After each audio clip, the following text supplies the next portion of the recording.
In the winter of 1274, off the coast of Hakata Bay, the winds shifted with unnatural force. Mongol warships, laden with thousands of soldiers, were pushed back into the sea by a rising gale that scattered the fleet and destroyed their landing effort. For the defenders of Japan, mounted men in lamella armor wielding curved blades and bound by an unwritten code, the storm would later be known as kamikaze, the divine wind. But the truth was more complicated. The men who fought that day were not a single class, but a complex social organism, centuries in the making, born not from noble myth, but from regional conflict, agricultural shifts, and the rise of militarized provincial families. The samurai did not emerge from legend. They were built through contracts, warfare, lineage, and administration. For over 700 years, from the Heian court's twilight in the 9th century to the Meiji Restoration of 1868, the samurai transformed from mounted archers into bureaucratic lords, from land-bound warriors into agents of national policy and philosophical restraint. Their story is not one of honor alone, but of feudal tax law, metallurgy, Buddhism, and political necessity. It is the history of Japan seen through the visor of discipline. This is not the story of a warrior class. It is the architecture of a civilization's backbone, the samurai as mirror to the structure of medieval Japan itself. Continue as we examine how sword, scroll, and storm forged one of the world's most enduring military cultures.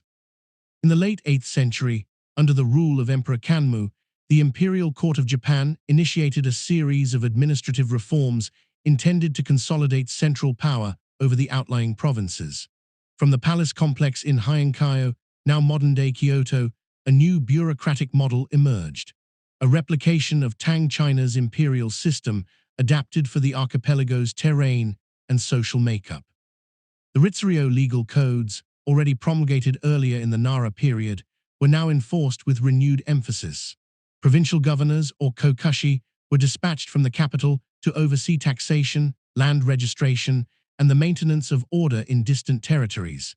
Yet the reality of control, particularly in the rugged provinces of eastern and northern Honshu, remained more aspirational than actual.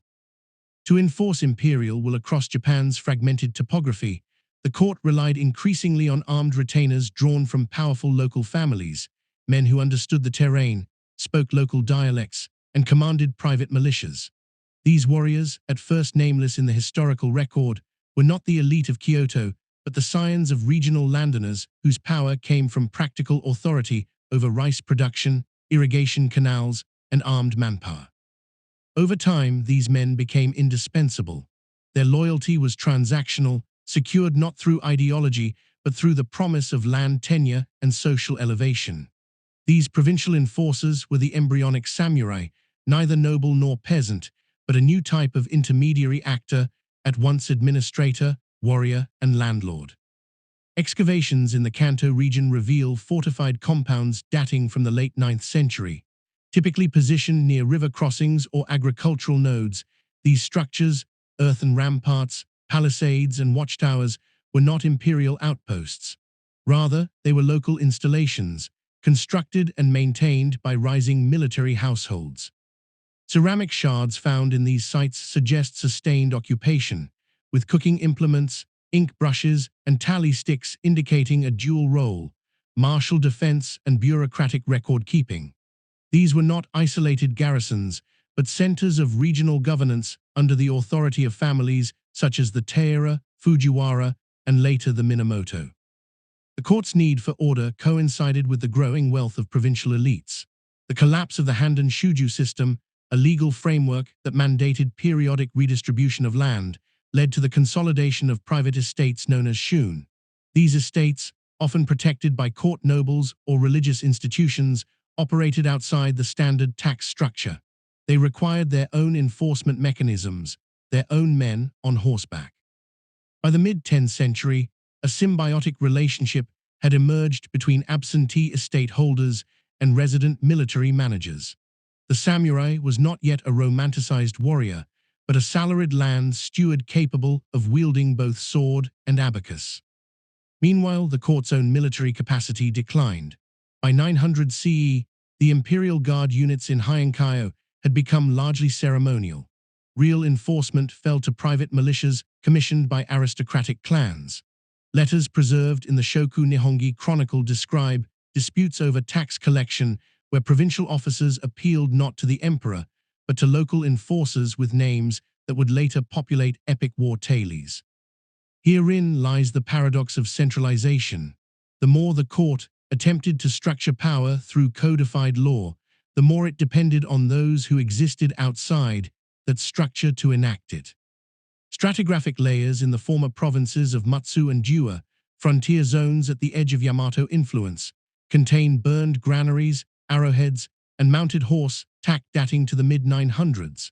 These suggest violent contestations over control of land and resource extraction. The military men who dominated these landscapes were often of mixed heritage. Yamato elites intermarried with local tribal leaders.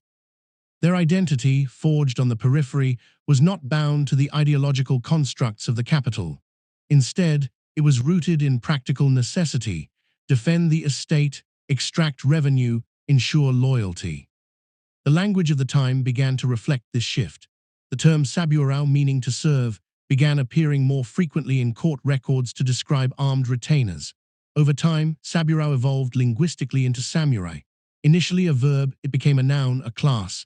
Yet the transformation was not instantaneous. There was no moment of declaration, no court edict inventing the samurai. Rather, it was an accretion of function, responsibility, and recognition. In time, those who served with sword and loyalty came to be seen as a distinct social organism. This period also marks the earliest conceptual formulations of martial ethics. While no unified code existed, temple inscriptions and familial records suggest a growing emphasis on loyalty, inheritance, and service. The warrior was now expected to uphold familial honor, protect ancestral holdings, and administer justice within his domain. The bow remained the primary weapon, not the sword, and mounted archery was considered the highest form of martial skill. Training manuals from the late Heian period emphasize posture, discipline, and horsemanship over close-quarters swordplay, reflecting a military culture still deeply aristocratic in demeanor. The invention of the samurai was less a rupture than a reorganization, a reallocation of power from court to countryside, from decree to deed. By 1000 CE, Japan had not become a military dictatorship, but it had become a society where violence was managed by those who profited from order. The conditions that gave rise to the samurai were not noble aspirations or sudden invasions, but the long erosion of central capacity and the quiet rise of local solutions. By the late 10th century, a pattern of inheritance had taken root among the provincial military families that would one day constitute Japan's warrior aristocracy. Land, though still nominally the property of the emperor, was increasingly controlled through hereditary claims recognized by custom rather than statute. The Shun estates, protected from taxation through grants issued by temples or court nobles, functioned as autonomous zones. Within these enclaves, governance was not conducted through imperial decree, but through a matrix of local allegiances, tenant obligations, and military enforcement. Parchments recovered from the Shosun repository in Nara include contractual records between estate holders and local military managers. These documents, written in classical Chinese, detail the conditions under which armed service was exchanged for land stewardship. Clause by clause, they outline expectations for seasonal tax collection, border defense, and the retention of local labor. The samurai, in this early context, was less a knightly ideal than a logistical necessity, a man expected to mobilize, extract, and account. His power stemmed not from ideology, but from measurable efficiency. Archaeological digs at former estate sites in the Sanin region have yielded compelling evidence of this dual role. Alongside remnants of granaries and defensive walls, archaeologists have found writing tablets used for tax enumeration, charred seals bearing the names of estate supervisors, and lacquered quivers stored in residential structures. Such finds confirm the image of the early samurai as both warrior and scribe, capable of force and ledger alike. This synthesis of violence and administration would remain a defining feature of the class for centuries. Meanwhile, the imperial court, far from being unaware of these developments, sought to formalize and control them. Titles such as Zaicha, Kanjin, local official, and Gunji, district magistrate, were increasingly bestowed on military men who had proven their ability to maintain order, yet the honorifics did not imply direct obedience. These titles conferred prestige but relied on the continued goodwill of their recipients. Kyoto issued scrolls. The provinces responded with outcomes. This asymmetry deepened the divide between de jure authority and de facto power. Linguistic shifts reflected these transformations. The use of familial clan names, uji, became more frequent in official records, and kinship networks solidified into recognizable lineages with martial reputations. The Minamoto and Taira clans, both offshoots of imperial bloodlines relegated to provincial service, began to accumulate lands and retainers. Through strategic intermarriage and battlefield loyalty, they positioned themselves as indispensable intermediaries between court and countryside. They were not rebels. They were extensions of an imperial system that had, by necessity, externalized its muscle. By 950 CE, literacy among the warrior elite was sufficiently high to warrant the compilation of household chronicles. The Chaitaki and Tonomine Shizuki, while not explicitly military in theme, reflect the concerns of landholders balancing aesthetic sensibility with practical governance. Their authors describe the tension between Buddhist impermanence and estate consolidation, between natural beauty and political uncertainty. In such writings, the early samurai emerges not only as enforcer, but as contemplative actor, shaped by the rituals of the capital, yet bound to the volatility of the provinces. One of the most significant developments in this era was the establishment of private military service as a normalized expectation within elite households. The term kebeishi, referring to armed police under the command of the central government, came to encompass privately organized bands operating under similar structures. These groups maintained internal hierarchies, with senior officers, bushi no daisho, responsible for allocating duties, resolving disputes, and adjudicating loyalty. Records from temple estates in Ise province show such officers collecting rice tributes, resolving land encroachments, and even overseeing shrine repairs. A conceptual shift had begun to crystallize. Warfare was no longer a disruption of social order, but a mechanism by which it was maintained. The capacity for violence, so long perceived as a threat to imperial stability, became the currency of governance. The early samurai did not seek revolution. They occupied the interstices of a system that required force but could not openly valorize it. Their very survival depended on ambiguity, warriors without official war, rulers without crowns. Climate data from tree rings and lake cores in central Japan indicate a period of relative stability in this era, with modest agricultural surplus enabling greater estate expansion. As rice yields increased, so too did the need for protection from bandits, from tax officials, from rival claimants. The samurai was the answer to a problem not yet fully articulated: how to safeguard property in a state that no longer guaranteed it. In visual terms, this phase of samurai development is almost invisible. Unlike later eras, no standardized armor, insignia, or banners existed. Identity was communicated through genealogy, scroll, and presence. The cinematic image, lacquered cuirass, flowing sleeves, and polished blade, belongs to a later period. Here, the samurai is indistinguishable from the estate itself. A name on a ledger, a rider at dusk, a voice reading quotas by lamplight. As the 10th century progressed, Japan's provincial landscapes became increasingly stratified, not only socially, but spatially. Villages clustered around resource nodes, while fortified residences demarcated the physical boundary between elite authority and agrarian labor. The samurai residence, or yashiki, became the epicenter of this hierarchy. These compounds, modest by later architectural standards, were arranged with defensive practicality. Watch platforms faced fields, outer walls enclosed livestock and stores, and interior rooms were reserved for administrative meetings and the reception of traveling envoys. Excavations in Chiba and Gunma prefectures have revealed the post holes of wooden palisades and clay-lined storage pits within such compounds, suggesting continuous occupation and adaptation over generations. The social role of the samurai in these communities extended beyond enforcement. They served as mediators in disputes, overseers of ritual obligations, and facilitators of agricultural coordination.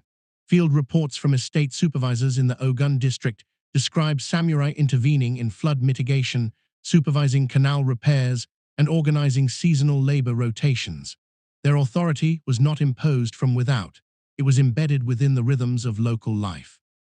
They enforced taxation not as predators, but as stewards, albeit stewards empowered to wield fatal force when necessary. In this way, the samurai became the human infrastructure of provincial Japan. That infrastructure, however, was not invulnerable. Friction between court-appointed governors and the local military elite became increasingly common. In regions such as Hitachi and Echigo, chronicles record multiple instances of violent clashes over land assessment rights. These conflicts were not ideological, but territorial, disputes over who had the right to extract revenue from whom. The court, limited in its capacity to enforce verdicts, often ratified outcomes retroactively, effectively rewarding those with the means to impose control. Thus, legality followed violence, not the reverse. Written communications from this period, preserved in temple caches and estate archives, display a growing legal consciousness among warrior families. Petitions were drafted, grievances filed, and land boundaries documented with increasing precision. The act of writing became a strategic tool, a way to preempt or justify force through the appearance of procedure. The samurai, long associated with sword and bow, now wielded brush and seal. The pen did not replace violence, but it framed its legitimacy. The religious sphere, too, played a role in legitimizing the samurai's rise. Buddhist temples, especially those affiliated with the Tendai and Shingon sects, became major landholders during this period. Their need for protection led to formal contracts with regional warrior families, who in turn benefited from the spiritual and political capital of the temple association. Sutra copy donations, guardian shrine endowments, and funerary rites for fallen retainers appear in increasing frequency in the record, suggesting a gradual fusion between marital obligation and religious patronage. In the evolving order, sanctity and violence were not opposites, but complementary forces. Material culture from this period reflects a transitional moment. Arrowheads discovered in burial mounds show refinement in casting technique, with iron tips increasingly standardized for mass production. Equine skeletons buried with care near samurai residences indicate the growing centrality of the mounted warrior. Lacquered riding gear, stirrup fragments, and saddle fittings recovered from estate layers in Shizuoka Prefecture date to the mid-10th century, underscoring the logistical sophistication of these provincial forces. War was not a spectacle, but a system supplied, trained, and maintained with forethought. This systemic orientation extended to family structure. Inheritance patterns among samurai households began to favor primogeniture, with firstborn sons receiving the full bundle of land rights, equipment, and vassal obligations. Secondary sons were often dispatched to temples or into service under allied families, thereby reinforcing inter-household networks. Women in samurai households, though often omitted from battlefield accounts, played critical roles in managing estates, negotiating marriages, and transmitting property through dowry. Surviving letters and diaries reveal a literacy rate among elite women comparable to their male counterparts, particularly in regions with high estate density. The ideological framework of this period remained in flux. There was as yet no fixed code of conduct binding samurai behavior. Instead, a mosaic of expectations prevailed, drawn from Confucian ethics, Buddhist fatalism, and native clan customs. Acts of bravery were commemorated, but so too were displays of restraint, deference, and filial piety. The early samurai operated within a moral economy, one that prioritized familial reputation, ritual propriety, and local stability over abstract honor. They were not yet the stylized figures of Edo period morality plays. They were managers of power, literate, mounted, and increasingly hereditary. By the turn of the 11th century, the court's authority had contracted. The emperor remained a sacred figure, but his voice was distant, his reach uneven. Governance had become distributed, not in theory, but in function. the samurai had become the default solution to a structural problem: how to maintain order in a landscape where central enforcement no longer extended. Their power lay in proximity, in presence, in their capacity to impose peace through the implicit threat of disruption. Thus, the samurai did not burst forth fully formed. They emerged gradually, shaped by climate, geography, surplus, and law. They were not born of myth, but of management. By the close of the Heian century, Japan's social hierarchy bore little resemblance to the idealized administrative model enshrined in the Ritsuryo codes. The imperial court persisted in Kyoto as the cultural and ceremonial center of the nation, but its practical capacity to govern the peripheries had receded. In its place, a decentralized lattice of estate-based authority had taken hold, each node anchored by military families who combined martial force with agrarian administration. These families were not uniform in origin, but shared a convergence of roles that defined the early samurai condition. Materially, the samurai was identified less by uniform than by equipment. The keiko armor of the period, a precursor to the later omakron-yori, consisted of small iron or leather plates laced together with silk cords, flexible enough for mounted archery, yet robust against bladed attacks. Helmets were conical, sometimes featuring forward crests, though personalization remained minimal compared to later periods. Surviving fragments from burial contexts in Nagano and Tottori prefectures show evidence of battlefield use, dents from projectiles, cracked lamella, and patchwork repairs. These were functional tools, not ceremonial regalia. Weapons, too, reflected the dominant martial paradigm. The longbow, or yumi, remained the signature arm of the warrior. Its asymmetrical shape, longer at the top than bottom, enabled shooting from horseback and reflected a deep understanding of kinetic balance. Swords existed, but their forms were still evolving. Straight-bladed chokuto styles gave way gradually to the early curved tachi, suitable for slashing from horseback. Metallurgical analysis of 10th-century blades reveals differential hardening techniques, the beginnings of Japan's later sword-making tradition, though the sword had not yet attained its later status as emblem of the soul.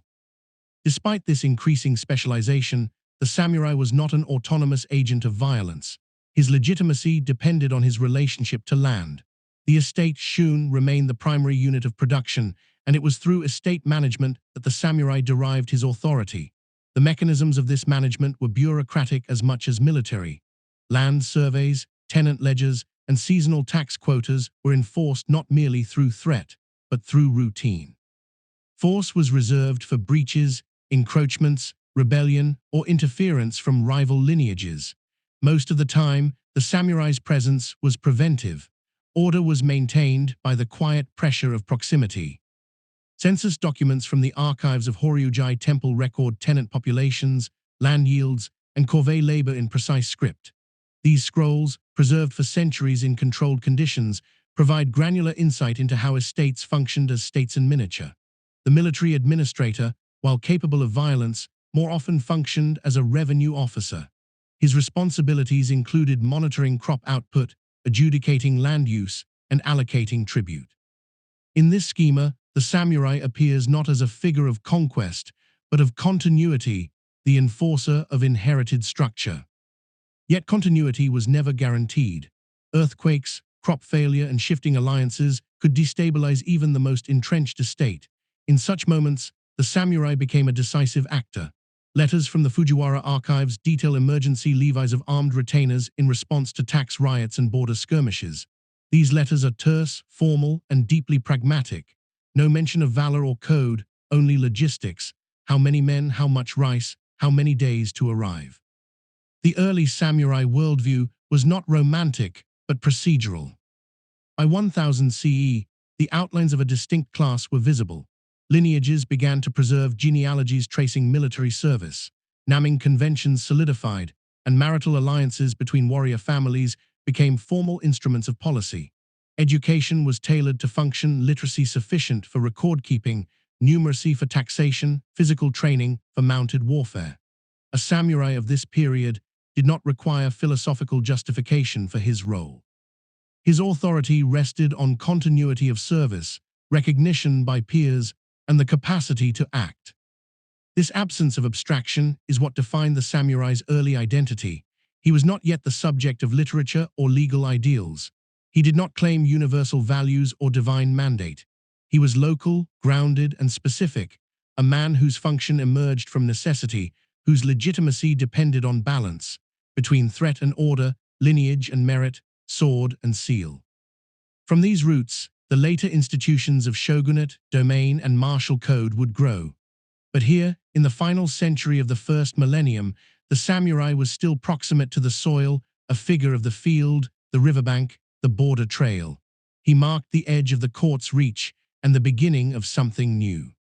Not an end to imperial Japan, but its decentralization, embodied, armored, and riding on horseback. By the 11th century, Japan had entered a period of slow but decisive transition. The structural limitations of centralized governance had been laid bare by the previous century's administrative fatigue, and into this vacuum stepped the provincial warrior elite, no longer isolated in forces, but increasingly coherent families with political ambition.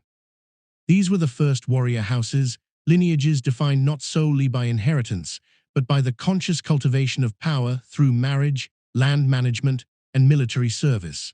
While the court in Kyoto remained the nominal seat of sovereignty, it was now dependent on these external actors to implement its authority.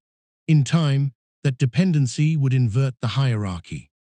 The Minamoto and Taira clans, both descended from collateral branches of the imperial line, illustrate this transformation.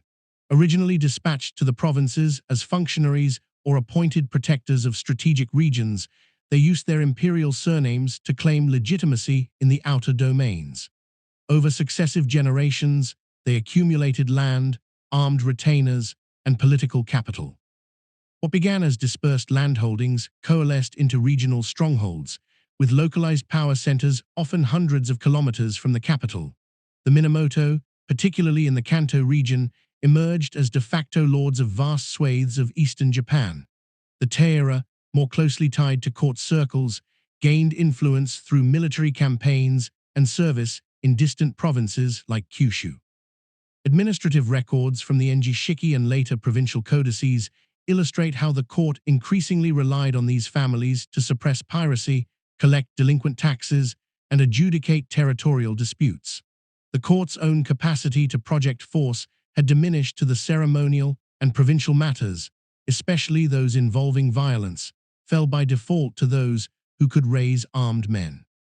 The term samurai now entered widespread use in both oral and written form, referring to those who served powerful lords in the provinces. But equally important was the rise of the buke, warrior houses, with hereditary military functions embedded into the socio-political structure. These houses developed internal systems of command, record-keeping, and loyalty distinct from the court's bureaucratic apparatus. Letters from the Taira archives include rosters of vassals, inventory lists of arms and horses, and correspondence regarding campaign logistics. These documents, many now preserved in temple repositories, demonstrate that the organization of military households had moved beyond personal retinue into formalized systems.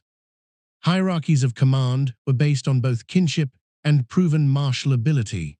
Loyalty was reinforced through ritual, shared economic interest, and the promise of land tenure.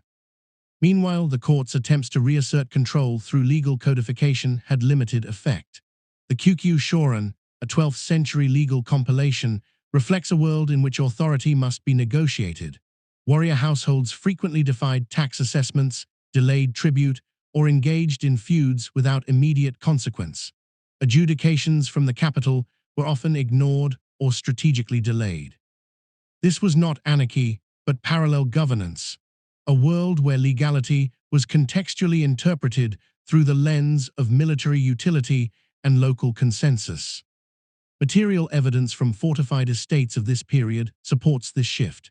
In Ibaraki Prefecture, the remains of a large moated enclosure known as the Hitachi Kokyubanji compound show signs of continuous expansion during the 11th and 12th centuries. Soil analysis indicates repeated reconstruction of palisades, while recovered iron fittings and weapon fragments suggest periods of active military occupation. These were not temporary garrisons, but administrative military complexes built to endure conflict and project regional dominance. Religious patronage by warrior houses became increasingly strategic.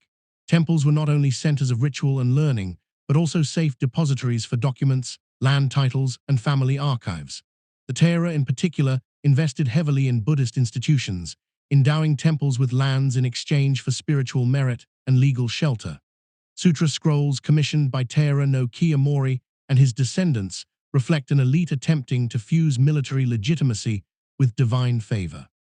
The warrior's sword was now sheathed in piety. By the mid-12th century, both the Minamoto and Taira clans had become indispensable to the functioning of the state and deeply antagonistic to one another. Their rivalry, while couched in personal and political terms, reflected a structural competition over who would control the machinery of provincial Japan. When Emperor Go-Shirakawa sought to navigate this rivalry by balancing appointments and favor, he inadvertently inflamed tensions. The result was intermittent conflict that escalated into civil war. The Hojin Rebellion of 1156 and the Heiji Rebellion of 1160 marked the transition from provincial contestation to national conflict. These were not peasant uprisings or border disputes, but elite confrontations fought with coordinated armies, siege tactics, and deliberate political calculation. Scroll paintings from the Heiji Monogatari Emaki depict scenes of arson, combat, and urban violence, Kyoto under siege by its own military servants. The warrior had arrived not as an outsider, but as an arbiter. From this unstable equilibrium, a new form of governance would emerge, not from imperial will, but from martial supremacy. The escalation from regional dominance to national confrontation was not sudden. It evolved through decades of administrative competition, economic consolidation, and strategic positioning among the warrior clans. As the Taira and Minamoto extended their reach into the mechanisms of imperial governance, the court itself began to fracture. Retired emperors, Insei, exerted influence from monastic cloisters, issuing decrees that bypassed sitting rulers. This dual authority created an environment of ambiguity that both warrior clans exploited, aligning themselves with competing factions of the imperial house. Loyalty was redefined not as service to the emperor, but as service to a patron with access to legitimacy. Documentary records from the era, particularly the Azuma Kagami, chart the bureaucratic parallel that the Minamoto were beginning to construct. With headquarters in Kamakura, they organized landholdings into military districts, appointed stewards known as Jito, and managed shrines and temples as instruments of both religious piety and political surveillance. The Taira, centered around Kyoto, remained more integrated with court rituals, often marrying into aristocratic families to maintain proximity to central power. But both operated increasingly as autonomous authorities, their retainers loyal not to the state, but to household bonds of service and inheritance. Economically, this was a period of transformation.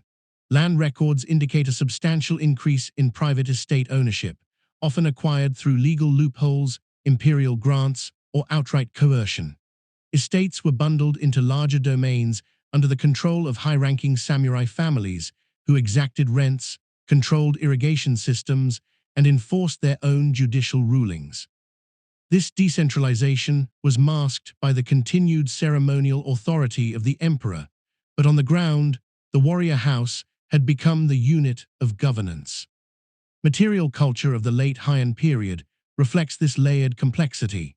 Residential compounds unearthed in Heian and Gifu prefectures show integration of administrative offices, armories, and religious altars within a single enclosed space. Structural reconstructions based on pillar post holes and tile fragments reveal inner gardens designed for both meditation and strategic meetings. Sword fittings and lacquerware inscribed with family crests mark a shift in aesthetic sensibility. The samurai was no longer a simple enforcer, but a cultural patron with lineage to preserve and image to project. It was during this period that literary depictions of the warrior began to emerge.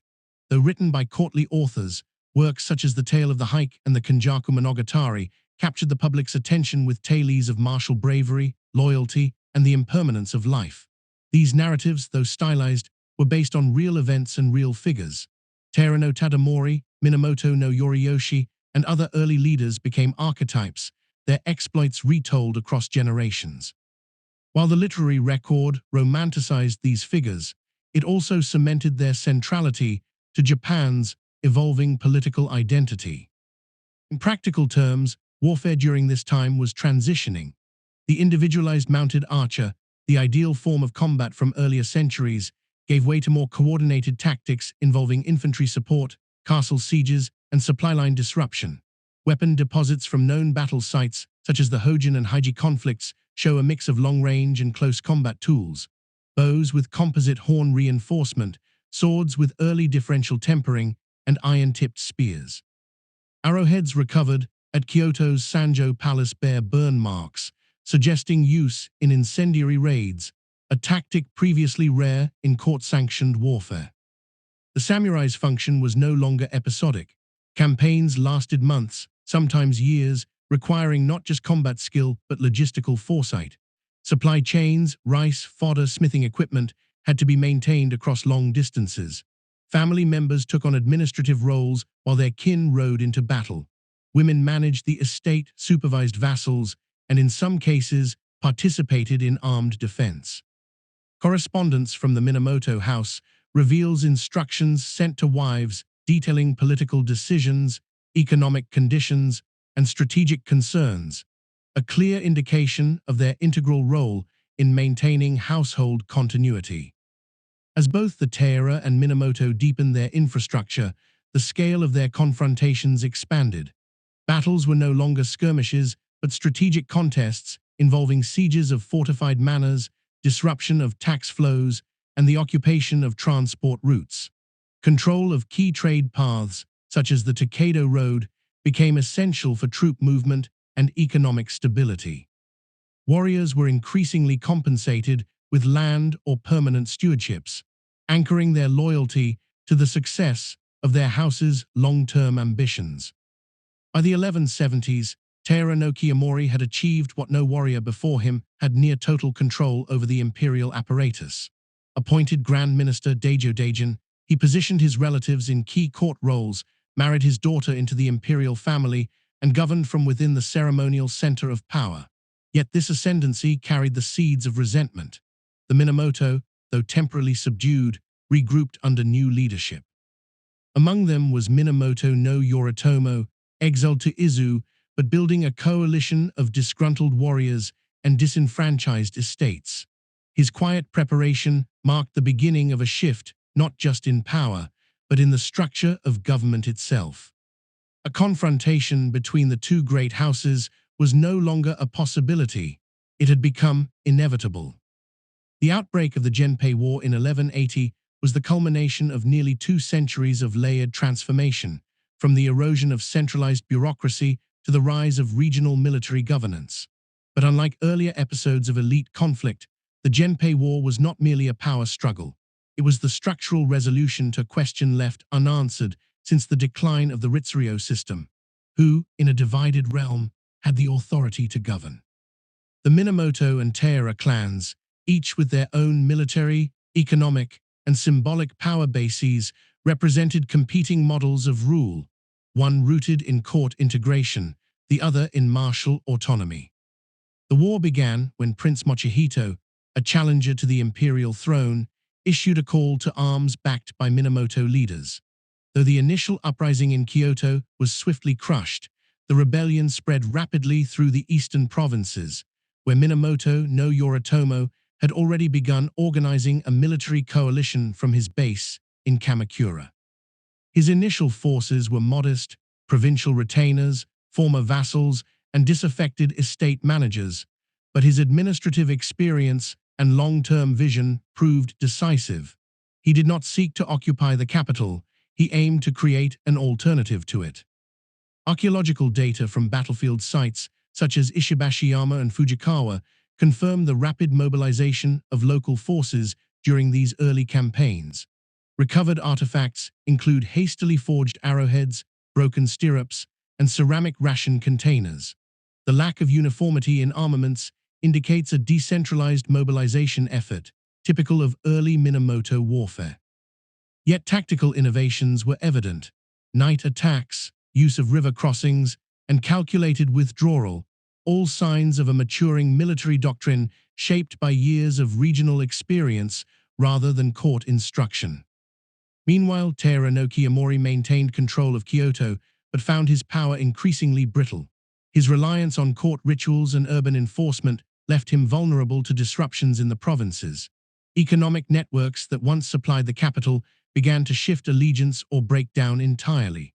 In response, the Taira undertook punitive expeditions, burning temples that sided with the rebels and seizing estates suspected of Minamoto loyalty.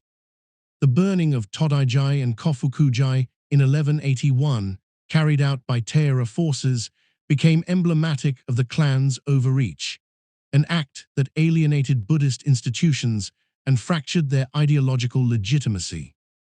The tide began to shift decisively in 1183 when Minamoto no Yoshinaka, a cousin of Yoritomo, captured Kyoto. The Taira court retreated westward with the young Emperor Antoku and the imperial regalia, mirror, sword, and jewel in tow. This symbolic act of flight confirmed the fracture of political order, yet Minamoto unity proved tenuous.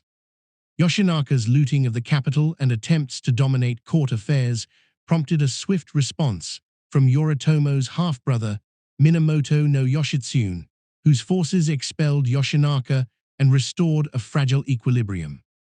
What followed was a military campaign of precision. Yoshitsune's movements, documented in the Azuma Kagami and supported by battlefield excavation, show rapid deployments through mountain passes, naval engagements along the inland sea, and coordinated assaults on Taira strongholds. His famed crossing of the Ikinotani Cliffs in 1184, long celebrated in literature, is confirmed by terrain analysis and period maps as a strategic flanking maneuver. The battle at Ikinotani and the subsequent engagement at Yashima diminished the Taira's strategic options, forcing them into retreat. The final confrontation came in 1185 at the Battle of Dan no Ura, a naval engagement in the narrow straits of the Shimonoseki Passage. Contemporary accounts and underwater archaeology confirm the tactical complexity of the encounter. Tide timing, archery exchanges from ship decks, and strategic betrayal by a Taira defector. The loss of the imperial regalia during the battle, one of which, the sacred sword Kusanagi, was said to have sunk with the emperor's vessel, marked not only a military defeat, but a rupture in cosmological legitimacy. The boy emperor Antoku drowned in his grandmother's arms, an event later mythologized as the tragic end of a divine lineage. The Minamoto victory was complete, but Yoritomo did not enter Kyoto as a conqueror. He remained in Kamakura, where he focused on consolidating a parallel system of governance. Through a calculated mix of court negotiation and provincial appointments, he secured the title of Sei Taishogun in 1192, formalizing what had already become fact. The center of political gravity had shifted permanently eastward. From this pivot point, the samurai ceased to be an auxiliary class. They had become the ruling class.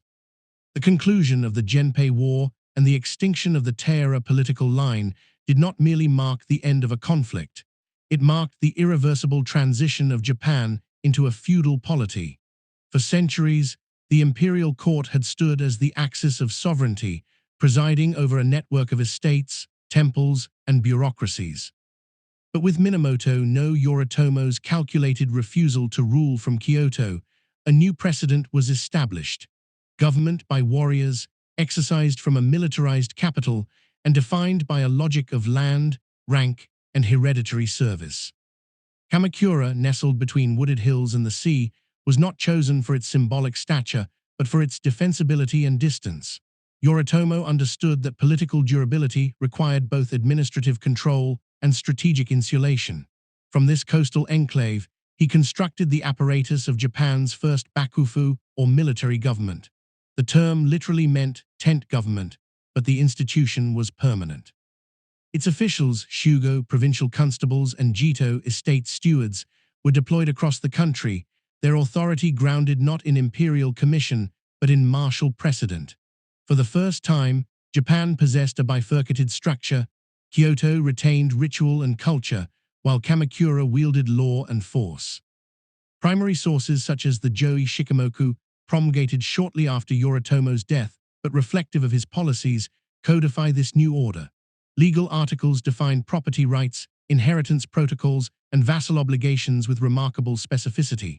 Loyalty to the shogun was formalized as a legal relationship, neither servile nor noble, but contractual. A warrior's identity was now legally inscribed, tied to his landholdings, military service, and capacity for governance. The early samurai was no longer simply a martial manager. He had become a bureaucratic entity. Archaeological strata from Kamakura support this transformation. Excavations along the Okura Valley have uncovered foundations of government offices, storehouses, armories, and road systems. Ceramic seals, tally sticks, and document weights attest to the scale of administrative throughput. Unlike the imperial capitals of Nara or Heian-Kyo, Kamakura was a working city built for logistics, not spectacle. Warehouses held rice collected in lieu of taxes. Registries logged transfers of land and title. The samurai elite, many of whom had never set foot in Kyoto, now operated within a new ecosystem of governance defined by mobility, efficiency, and written precedent. Culturally, this shift was less an erasure than a reorientation. While the imperial court continued to patronize poetry, music, and seasonal rites, the warrior class began cultivating its own aesthetic language. Zen Buddhism, transmitted from the continent via Chinese monk scholars, found fertile ground among the samurai. Its emphasis on discipline, silence, and impermanence resonated with a class shaped by uncertainty and mortality. The sword, once a tool of enforcement, became a symbol of inward refinement. Temples such as Engaku-ji and Kencho-ji, founded by Kamakura shoguns, served as both monasteries and ideological anchors for the new order. Yet the transition was not without contest. Pockets of resistance remained, court officials who resented military encroachment, provincial lords who challenged appointments, and religious institutions wary of shogunal taxation. Rebellions flared intermittently, and the mechanisms of enforcement were continually tested. It was not the scale of violence that defined the Kamakura system's legitimacy, but its ability to persist, to endure factionalism, implement rulings, and generate a culture of administrative continuity. The warrior house had become the basic unit of political life, but its identity had also changed. No longer a private militia or estate guard, it was now an organ of the state. Women of the warrior elite, often managing estates in their husbands' absence or in widowhood, played increasingly visible roles in this system. Legal petitions from the early Kamakura period include land disputes brought forward by samurai widows, whose arguments were constructed with legal fluency and administrative evidence. These women not only defended their families' holdings, but upheld the legitimacy of the shogunate's rule of law. Their literacy, property knowledge, and kinship strategies reflect a social system in which governance was familial as much as martial. By 1185, the Taira clan had been militarily extinguished, but their legacy lived on in cultural memory. The Tale of the Hike, compiled in oral form by itinerant monks and blind biwa players, painted the rise and fall of the Taira as a Buddhist morality tale, the impermanence of all things, even power. That narrative, while shaped by the victors, served an ideological function. It moralized history, justifying the warrior order as both necessary and transient. In doing so, it offered a metaphysical foundation for a political system born not of law, but of arms. The rise of the warrior houses had begun in the margins, from estate administrators, border enforcers, and provincial horsemen, but by the end of the 12th century, they were the state. Their methods were not refined, but they were effective. They replaced ceremony with command, diffusion with hierarchy, and inheritance with institution. What began as a question of enforcement had become a question of sovereignty. The year 1185 marked a quiet revolution in the history of Japanese governance. While the emperor remained enthroned in Kyoto, the practical authority to administer, enforce, and adjudicate had shifted decisively to Kamakura. This was not merely a political relocation. It was the formalization of a new institutional paradigm, one in which the power of the sword regulated the mechanics of the state. The Kamakura shogunate, founded by Minamoto no Yoritomo, was not a symbolic regime, but a functioning military government, complete with laws, appointments, and a network of vassal retainers bound by oath and obligation. Its foundation was not myth, but structure. Yoritomo's decision to remain in Kamakura after the Minamoto victory in the Genpei War was unprecedented. For centuries, political authority had been symbolically anchored in Kyoto, regardless of practical efficacy. But Yoritomo established a deliberate counter-capital, one that reflected the needs of a warrior bureaucracy rather than a courtly aristocracy. From Kamakura, he issued appointments, adjudicated disputes, and dispensed rewards to loyal vassals. The court, stripped of executive function, became a ceremonial institution necessary for legitimacy, but increasingly peripheral to real governance. The administrative blueprint of this new system took shape rapidly. In 1185, the post of Jito, estate steward, was introduced. Appointed directly by the shogunate, these officials were responsible for managing tax collection, maintaining local order, and supervising the productive capacities of individual estates. Their authority superseded that of previous proprietors, even when those proprietors retained theoretical ownership. At the same time, the post of Shugo, provincial constable, was created to oversee entire provinces, charged with suppressing rebellion and enforcing the shogunate's decrees. These roles, initially assigned on a temporary basis, quickly became hereditary, embedding the shogunate's presence into the daily operations of rural Japan. Primary source records from the Kamakura Bakufu reveal an expanding system of written governance. Petitions, verdicts, and land confirmations were meticulously recorded in the Azuma Kagami, the official chronicle of the regime. The tone is legalistic, formal, and methodical. Each entry corresponds to real disputes over inheritance, land boundary violations, or questions of vassal loyalty. The language reveals a state increasingly preoccupied not with conquest, but with consistency. The shogunate's survival would not depend on charisma or lineage alone. It would require reproducible mechanisms for allocating power and resolving conflict. Material remains from Kamakura confirm this bureaucratic density. Excavations in the Okura district, the administrative heart of the city, have uncovered the foundations of government halls, granaries, and storehouses, arranged along a planned street grid. Ceramic tally sticks bearing tax marks, lead seals used for document authentication, and inkstones from writing desks suggest the labor of clerks, scribes, and magistrates. This was not a temporary encampment of warriors. It was a city designed to govern. Beyond the physical infrastructure, the ideological foundations of the regime were also evolving. Zen Buddhism, arriving via Song China, found a willing audience among the military elite. Its emphasis on discipline, self-mastery, and the impermanence of life resonated with a class shaped by battle and uncertainty. Kamakura shoguns, particularly Hojo Tokiyori and Hojo Tokamune during their respective regencies, sponsored Zen temples and invited Chinese monks to instruct their retainers. The architectural remains of Engakujai and Kenchijai, both founded during the 13th century, include lecture halls, meditation rooms, and gardens arranged with austere geometric precision. These spaces served not only spiritual purposes, but educational ones, reinforcing an ethic of self-regulation and mental clarity within the ranks of samurai administrators. This combination of structural order and inward discipline defined the Kamakura system at its height. The samurai class was no longer emergent, it was entrenched. Legal codes were revised, including the Gosubai Shikimoku of 1232, a 51-article compilation of judicial norms and procedural rules. Drafted under the regency of Hojo Yasutoki, it formalized property rights, criminal punishments, and inheritance regulations. It was a practical document, devoid of abstract principles or philosophical speculation, focused instead on clarity and precedent. The legal order was now defined not by custom alone, but by centralized record. Yet the shogunate's authority, while expansive, was not absolute. Court nobles continued to hold cultural capital and often retained lands through complex titular arrangements. Buddhist institutions remained semi-autonomous with their own militias and landholdings. Even within the warrior class, factionalism and family rivalries posed enduring threats. The shogunate's response was not to abolish these nodes of power, but to integrate them.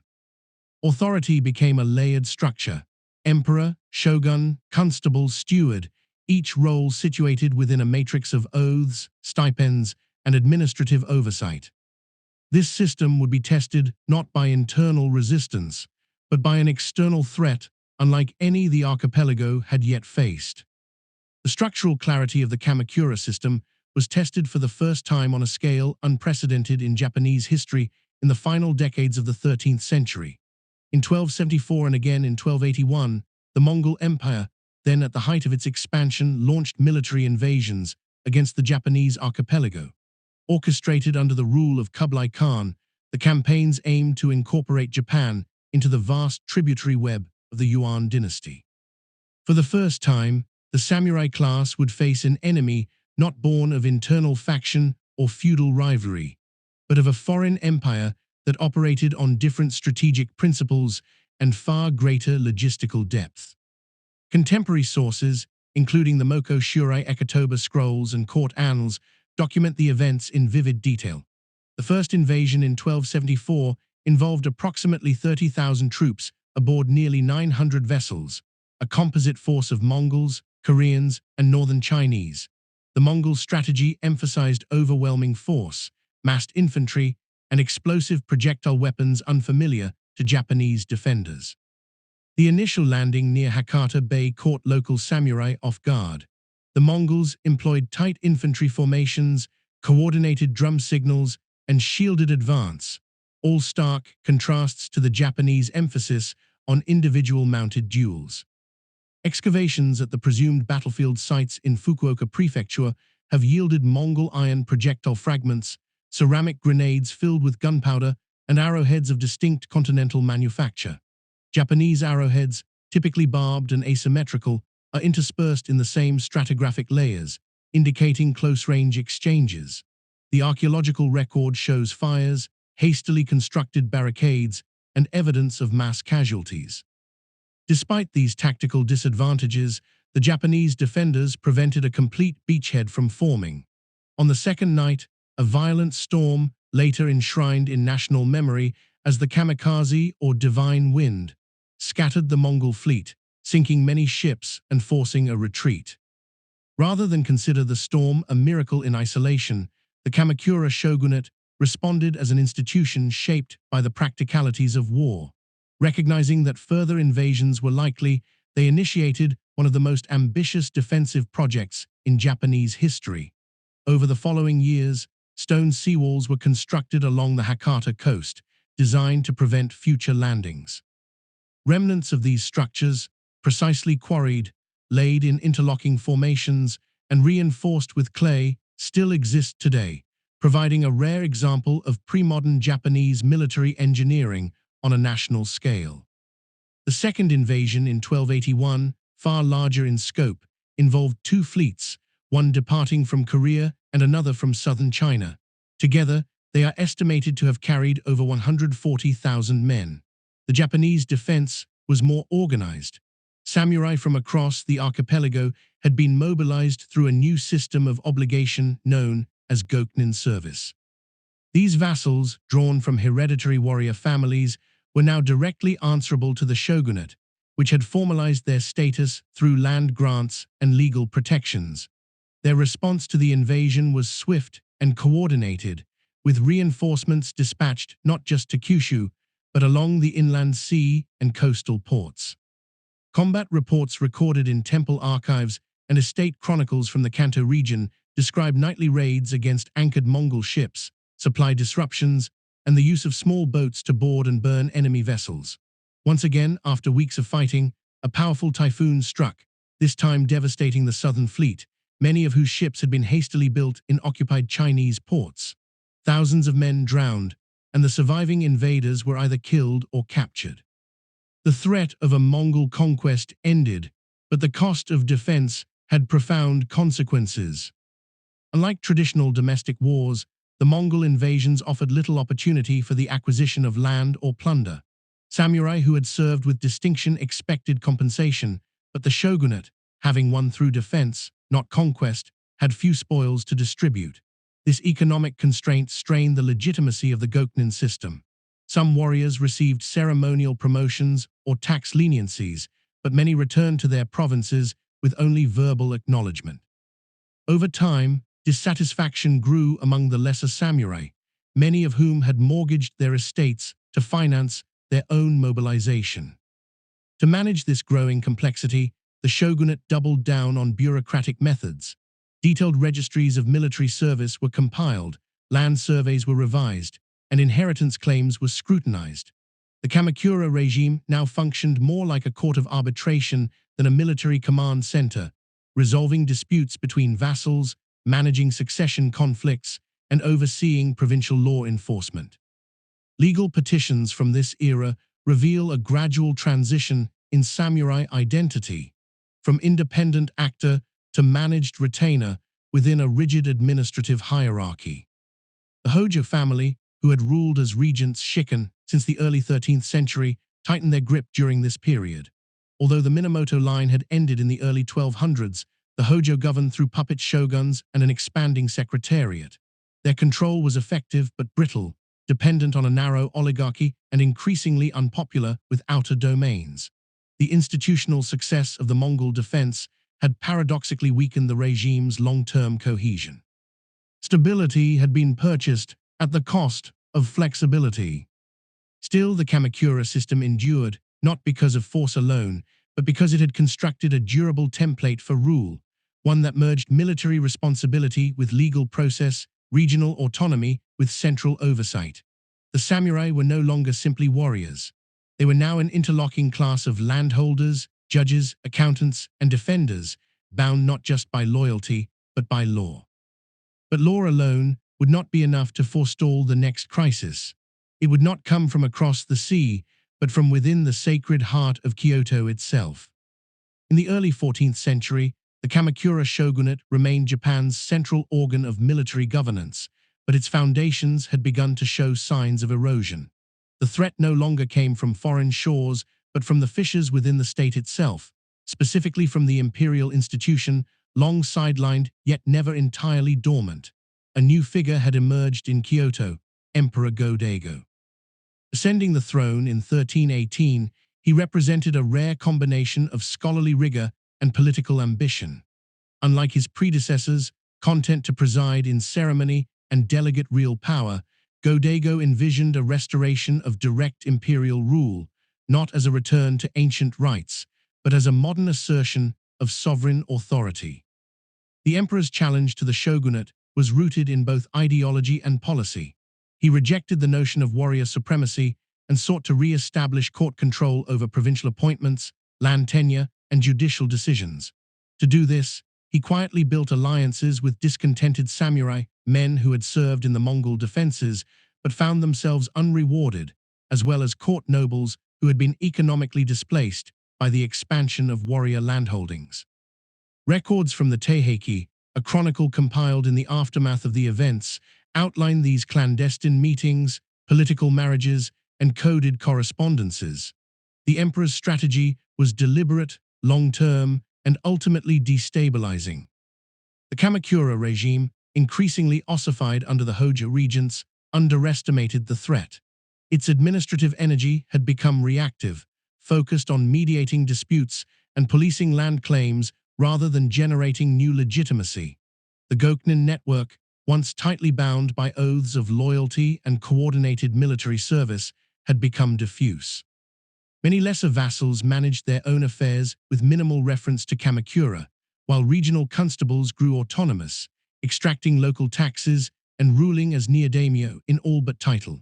The regime's ideological core, that warriors governed on behalf of the imperial house, but through the shogun's delegated authority, began to unravel when the emperor himself refused to recognize that chain of command.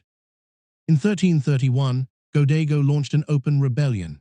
He was quickly captured and exiled to the remote island of Oki, but his exile became a rallying point. While he was absent from Kyoto, loyalist forces regrouped under the leadership of figures such as Kusunoki Masashige, a brilliant tactician from the Kansai region. Using hit-and-run tactics, fortified mountain redoubts, and strategic deception, Masashige held off numerically superior forces dispatched from Kamakura. His tactics are recorded in military dispatches and confirmed by archaeological findings at the remains of his strongholds in southern Osaka Prefecture, particularly in the Chihaya Castle ruins, where defensive earthworks and collapsed stone walls suggest prolonged resistance. Simultaneously, the shogunate's most powerful general, Ashikaga Takoji, was dispatched to suppress the uprising. But Takoji, himself descended from the Minamoto line and long ambivalent toward Hojo dominance, turned against Kamakura. In 1333, he entered Kyoto in the name of imperial restoration, declaring his support for Go-Daigo. The event marked a turning point. With Takoji's defection, the delicate scaffolding that supported the Kamakura regime collapsed. Nita Yoshisada, another eastern warlord, launched an assault on Kamakura itself, attacking from the west and forcing the Hojo into a last, symbolic act of mass suicide. The site of their final stand, known as the Toshoji Temple ruins, has yielded cremation pits, charred timbers, and weapon fragments, silent testimony to the regime's fiery end. Go-Daigo returned to Kyoto in triumph. For the first time in nearly 150 years, the emperor ruled directly.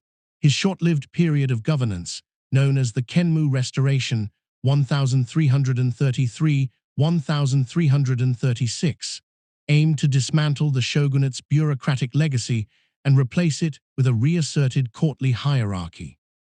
Offices previously occupied by military men were returned to aristocratic families, land grants issued by the bakufu were revoked or reallocated, titles and honors were distributed according to court favor rather than martial service. The system, elegant in theory, was unworkable in practice. It ignored the structural reality that warriors now managed the country, its lands, its roads, and its security. A government without samurai support could not endure. Ashikaga Takoji, once the restoration's instrument, became its undoing. Disillusioned by his marginalization in the new court and pressured by his eastern allies to reclaim confiscated lands, he declared the restoration illegitimate. In 1336, he installed a rival emperor in Kyoto, marking the beginning of the northern and southern courts period, Nambokucho. Though both sides claimed divine legitimacy, it was Takoji who controlled the military resources. By 1338, he had declared himself shogun, founding the Ashikaga shogunate. The Kamakura shogunate had lasted nearly 150 years. It had not governed through spectacle or mythology, but through pragmatic innovation, military registration, estate management, and legal adjudication.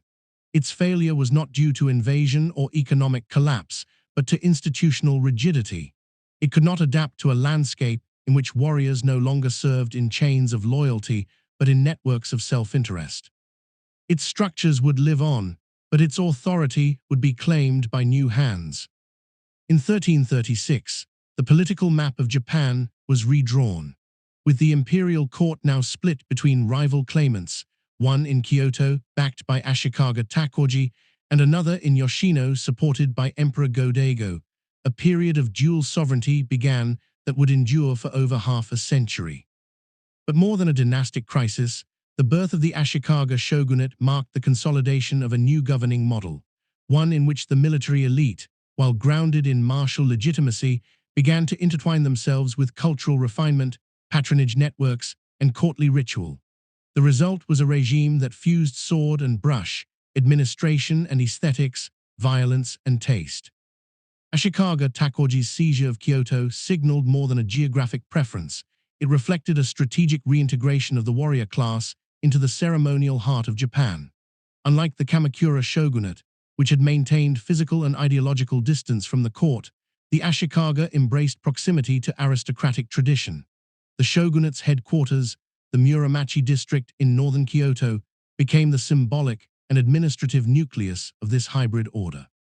Here, military decisions were issued under roofs that echoed with no chant and incense, and treaties were sealed in rooms adorned with Chinese ink scrolls. This deliberate blending of functions is evident in the documentary legacy of the period. Edicts issued from the Muromachi Bakufu maintained the legalistic tone established by Kamakura, but were often accompanied by poetic prefaces, calligraphic flourishes, and symbolic gestures of court approval. Samurai lords were now expected not only to command forces, but to sponsor artists, support temples, and participate in seasonal rituals. To govern effectively was to display cultural literacy and to protect the institutions that defined Japan's aesthetic identity. The Ashikaga were themselves products of this synthesis. Takoji, though a military commander of proven competence, descended from a family with aristocratic connections and religious affiliations. His successors, particularly Ashikaga Yoshimitsu, shogun from 1368–1394, expanded this cultural diplomacy to a national level. Yoshimitsu established the Kitayama Palace, a complex that housed not only administrative offices but also performance halls, meditation chambers, and art studios. Its golden pavilion, Kinkakujai, completed in 1397, remains one of the most iconic architectural legacies of the era. A fusion of Zen restraint and aristocratic display, lacquered in gold leaf and suspended over a still reflecting pond. This aesthetic vision was not decorative. It served political purposes. By positioning himself as the axis of a refined military order, Yoshimitsu aimed to neutralize the lingering authority of both the imperial line and independent regional warlords. His regime orchestrated ritual gatherings, poetry competitions, and diplomatic missions to Ming China, where he accepted the title King of Japan from the Chinese emperor, a move controversial at home but strategic abroad.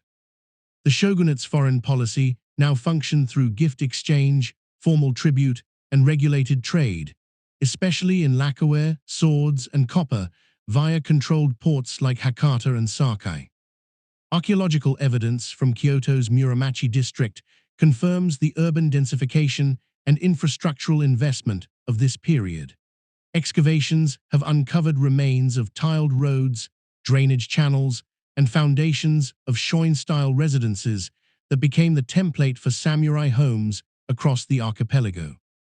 Ceramics imported from China, along with local stoneware and metal tools, show a material culture of increasing complexity, one where economic specialization, domestic refinement, and bureaucratic organization coexisted within the same urban grid. But refinement masked instability.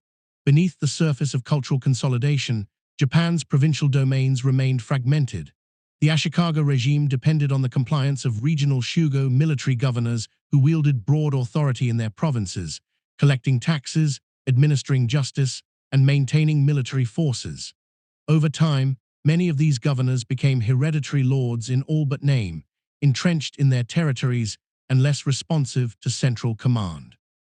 The shogunate's ability to enforce edicts beyond the capital waned, especially as powerful families such as the Hosokawa, Usugi, and Yamana expanded their semi-independent control. Legal complaints preserved in temple archives from provinces like Jua and Mino reflect growing frustration with the shogunate's failure to resolve disputes or suppress local warfare. Appeals went unanswered or were delayed by months, sometimes years. In these conditions, local alliances became more relevant than national loyalty. Small-scale conflicts between rival lords escalated into regional wars, and by the mid-15th century, Japan was once again inching toward a condition of endemic internal conflict. The tipping point came with the Onin War, 1467–1477, a complex, multi-factional civil war centered in Kyoto that began as a succession dispute within the Ashikaga family but devolved into a general breakdown of central authority. Urban combat destroyed large sections of the capital, including temples, estates, and artisan quarters. The war did not resolve, but simply dissipated, leaving in its wake a fractured landscape dominated by competing daimyo regional warlords whose power was derived from land, military force, and the loyalty of their retainers. The age of refinement had not failed, but its tools, ceremony, poetry, and patronage could not restrain the logic of arms. The conclusion of the Onin War did not bring peace, only vacancy. With Kyoto in ruins and the central authority of the Ashikaga shogunate irreparably weakened, the country entered the Sengoku Jidai, the Warring States period. This was not a metaphor but a structural condition, an archipelago subdivided into autonomous military domains, each ruled by a daimyo who levied taxes, raised armies, administered justice, and when necessary, defied the court entirely. The Ashikaga remained in Kyoto, but as figureheads only, their decrees symbolic, their reach fragmented. From the embers of centralized rule rose a new political ecology, defined by localized sovereignty and continuous militarization. In this emergent order, legitimacy came not from lineage, but from capability. Military success, economic stability, and vassal loyalty determined status. The fluidity of the period is evident in the social trajectories of its major actors. Peasant-samurai hybrids, merchant-financed retainers, and provincial magistrates rose through the ranks to become castle lords. The rigid inheritance networks of the Kamakura period gave way to performance-based allegiance systems, underpinned by the personal bonds of jiri duty and on favor received. These were not abstract ethics, but active contracts, enforceable through violence, renegotiable through opportunity. Material culture of the period supports this decentralization. Castle construction expanded dramatically in both number and sophistication. Early hilltop forts, designed primarily for defense, evolved into complex administrative centers with stone bases, multiple baileys, and integrated storehouses. Excavations at sites such as Ikejidani, the former capital of the Asakura clan in Echizen province, reveal a self-contained urban environment. Palatial residences, artisan quarters, granaries, and schools, all enclosed by defensive walls. Stratigraphic data show repeated cycles of construction and destruction, consistent with the unstable geopolitical landscape. The samurai of this era transformed accordingly. No longer simply retainers, they became domain officials, castle commanders, and land stewards. Armor adapted to new tactics, favoring mobility and affordability. The domaru and haramaki, lighter cuirass styles, replaced the earlier ceremonial omakron yori. Weapons diversified as warfare shifted from open fields to siege warfare. The matchlock arquebus, Tengashima, introduced by Portuguese traders in 1543, quickly proliferated across samurai arsenals. Metallurgical evidence from battlefield excavations at Nagashino and elsewhere shows local production centers replicating European firearm components within 2 decades of contact. While conflict defined the century, so did culture. The Ashikaga shoguns, though politically weakened, remained central patrons of Japan's artistic refinement.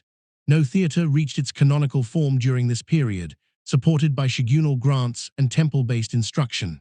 Rooted in Zen minimalism and courtly elegance, no dramatized Buddhist themes of impermanence and retribution, offering both aesthetic pleasure and moral instruction. Masks, scripts, and stage layouts from this era, preserved in temple archives and artisan manuals, exhibit a high degree of formalization, indicating an established cultural infrastructure even amid political disarray. Zen Buddhism continued its deep integration into samurai life. Its meditation halls, ink paintings, and monastic codes shaped the psychological posture of the warrior elite.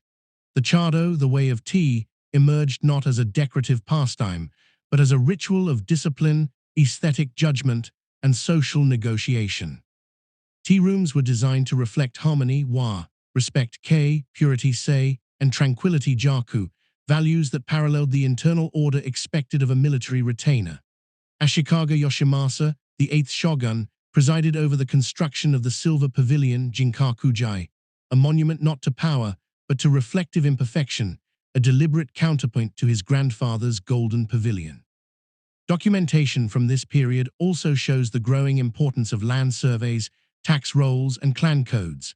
The Bunkokuho, or provincial law codes issued by various daimyo, regulated crime, property disputes, vassal obligations, and inheritance. These legal systems were often more efficient and enforceable than anything the central government could produce. The Rikaku Code, Imagawa Kana Mokyoroku, and the Usugi clan regulations reveal an evolving samurai jurisprudence that fused martial authority with administrative rationality. Yet even as regional lords carved out semi-sovereign territories, many still sought cultural legitimacy through their connection to the capital. Pilgrimages to Kyoto, sponsorship of ancient temples, and marital alliances with court nobility continued, not out of obedience, but as symbols of refinement and continuity. The Ashikaga, though impotent as rulers, retained the symbolic function of cultural axis, proof that lineage still mattered, even in an age defined by its undoing. The Ashikaga shogunate, in its decline, facilitated a paradox. It had lost its ability to enforce order, yet presided over a golden age of artistic production. It failed to unify, but succeeded in transmitting the ideals of harmony, restraint, and depth that would outlast its regime. Governance through command had given way to governance through cultivation, even as the country spiraled deeper into competitive feudalism. The sword no longer bowed to the scroll, but it had learned to hold it. By the late 16th century, the Ashikaga shogunate was a shell of its former self, an institution surviving on symbolism, with little control beyond the capital's boundaries. Kyoto itself had become a political battleground, where daimyo armies marched, burned, and occupied the city repeatedly during successive power struggles. The Muromachi Bakufu, once the center of refined warrior governance, had receded into ceremonial irrelevance.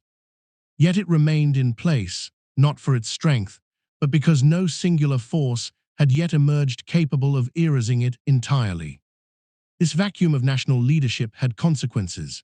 Across the archipelago, regional lords expanded their autonomy, fortifying castles, seizing land, and issuing their own legal codes without reference to any centralized body. The term Sengoku, meaning warring states, accurately captured the dynamic, a polycentric, constantly shifting landscape where alliances formed and collapsed with the seasons, and where authority was measured in hectares and spears, not decrees. The warrior houses now resembled dynasties. Their private armies were permanent, their economic systems self-contained, their succession struggles as formalized as any imperial court. In this fractured order, a new type of leader emerged, not the bureaucrat shogun of the Muromachi era, but the Sengoku daimyo, a lord defined by military capacity, administrative reform, and personal charisma. Figures such as Takedo Shinjin, Usugi Kenshin, and Mori Motonari each exemplified this role in distinct ways. They cultivated rule through land redistribution, tax reform, castle-centered administration, and the expansion of retainers bound by oath rather than lineage. These were not just military commanders, they were institutional architects, transforming their territories into microstates with standing laws, internal road networks, and conscription systems. The increasing use of firearms accelerated these transformations. After the introduction of the Tanegashima matchlock by Portuguese traders in 1543, Japanese metalworkers quickly reverse-engineered and improved upon the design. Within a decade, gun foundries operated in several provinces, and samurai began reorganizing battlefield tactics to incorporate volleys of coordinated gunfire. The Battle of Nagashino in 1575 would later demonstrate the decisive impact of such tactics, as Oda Nobunaga's forces used alternating lines of arquebusiers behind wooden palisades to break the Takedo cavalry charge, a tactical shift that signaled the obsolescence of traditional mounted warfare. Excavations at Nagashino and other Sengoku-era battlefields have yielded thousands of matchlock fragments, lead bullets, gunpowder flasks, and scorched armor plates. Stratified trenches reveal burned fortifications and trench lines hastily constructed to absorb shock attacks. These physical layers confirm the documentary record. The Sengoku battlefield was not a stage for heroic duels, but a site of systematic attrition, directed by logistics and firepower rather than individual valor.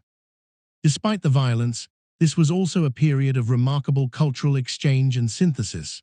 European traders and missionaries, Portuguese, Spanish, and later Dutch and English, brought with them not only firearms, but books, clocks, glassware, and Christianity. The Jesuit mission led by Francis Xavier in 1549 established the first organized Christian communities in Japan.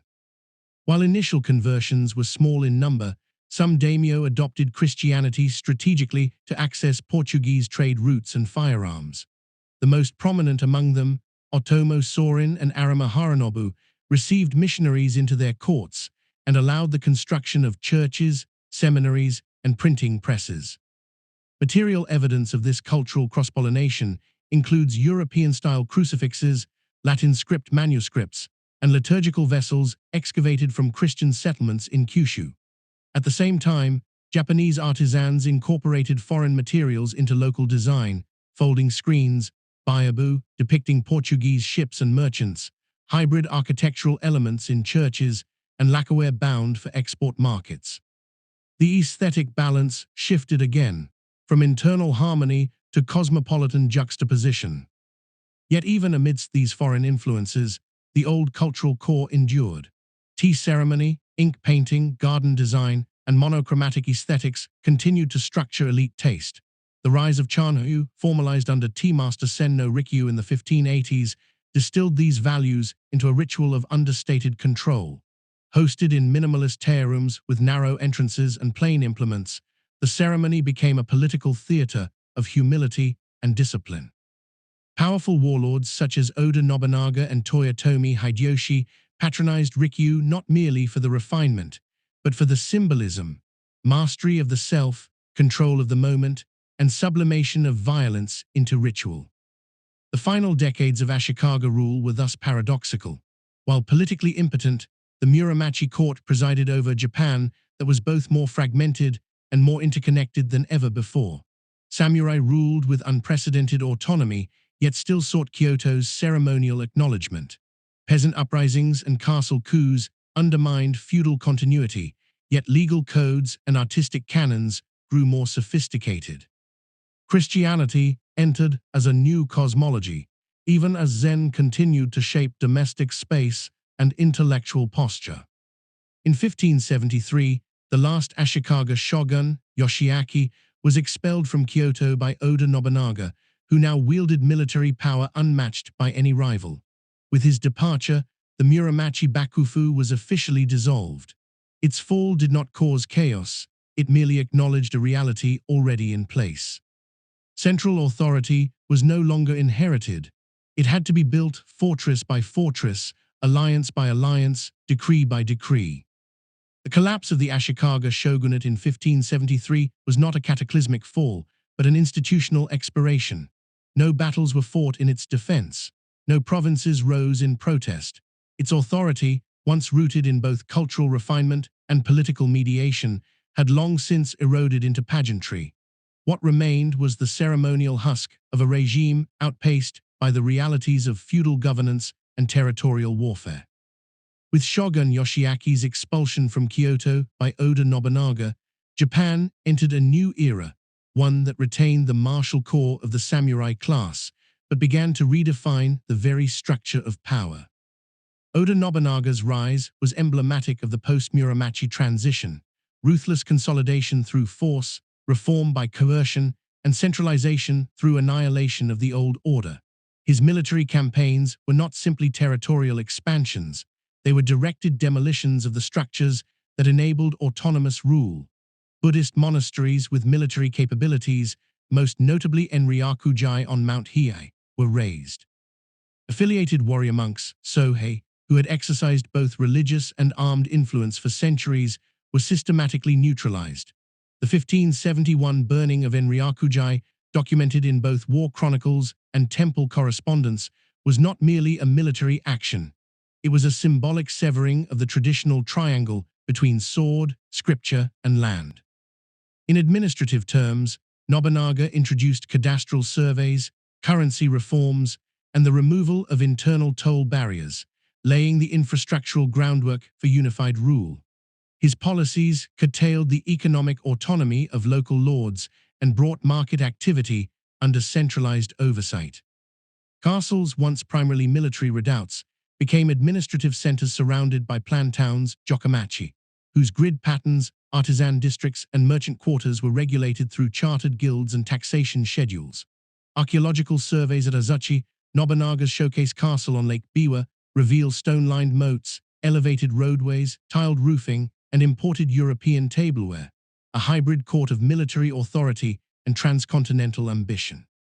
Yet it was not Nobunaga who would institutionalize these transformations. That task fell to Toyotomi Hideyoshi, his general and successor, who rose from peasant ancestry to unify most of Japan by 1590. Hideyoshi's rule was not dynastic, it was procedural. He implemented a series of systemic reforms designed to solidify warrior authority and constrain upward mobility. The sword hunt Katanagari of 1588 ordered the disarmament of the peasantry, severing the lingering overlap between cultivator and fighter. Meanwhile, land surveys, the Teiko Kenchei, mapped the agricultural yield of each village, codifying obligations and clarifying land tenure. These measures froze the social order. Samurai would rule, peasants would labor, and artisans and merchants would serve within their fixed categories. The samurai under Hideyoshi were no longer freelance actors. They became an administrative class, supported by stipends, bound to castles, and governed by codes of conduct. Their names appear in meticulous rosters, land allotments, and legal registers. Swords were still carried, but the emphasis had shifted, from personal glory in combat to collective responsibility under domain governance. This was the proto-modern samurai, a figure of calculation as much as courage. Hideyoshi's ambitions were not limited to the archipelago. In 1592, he launched the Imjin War, an invasion of the Korean peninsula involving over 150,000 troops, with the stated aim of subjugating Ming China through a Korean corridor. Though initially successful in capturing coastal cities and fortresses, Japanese forces encountered fierce resistance from Korean militias, Ming reinforcements, and guerrilla tactics unfamiliar to continental warfare. Naval superiority, particularly through the tactics of Korean Admiral Yi Sun-sin, reversed Japanese gains. The logistical strain, disease, and high casualties led to a protracted stalemate. Documentary evidence from campaign records and preserved war letters, known as Senjo Bunsho, reveal the operational limits of even a unified Japan's military reach. Units suffered from supply shortages, miscommunication, and conflict between rival commanders. Meanwhile, back in Japan, the immense cost of the war effort strained Hideyoshi's political support. His death in 1598 marked the end of the Korean campaigns, and Japanese forces withdrew entirely by the following year. What followed was a brief interregnum, during which political factions competed for control over Hideyoshi's legacy and his heir. The decisive figure who would emerge from this vacuum was Tokugawa Ieyasu, a patient strategist, allied once to Nobunaga, then to Hideyoshi, and now poised to consolidate power through discipline and administrative durability rather than conquest. By 1600, the Battle of Sekigahara would determine the final heir to the samurai order's transformation, not just in terms of battlefield supremacy, but in the very framework by which Japan would be ruled. The Ashikaga era had begun with the integration of culture and sword. It ended with the sword absorbing all else, preparing the ground for 2.5 centuries of samurai governance under Tokugawa rule. The brush had not vanished, but it now answered to the ledger and the blade. In the aftermath of the Onin War and the collapse of central authority, Japan entered a century of organized fragmentation. This was not anarchy.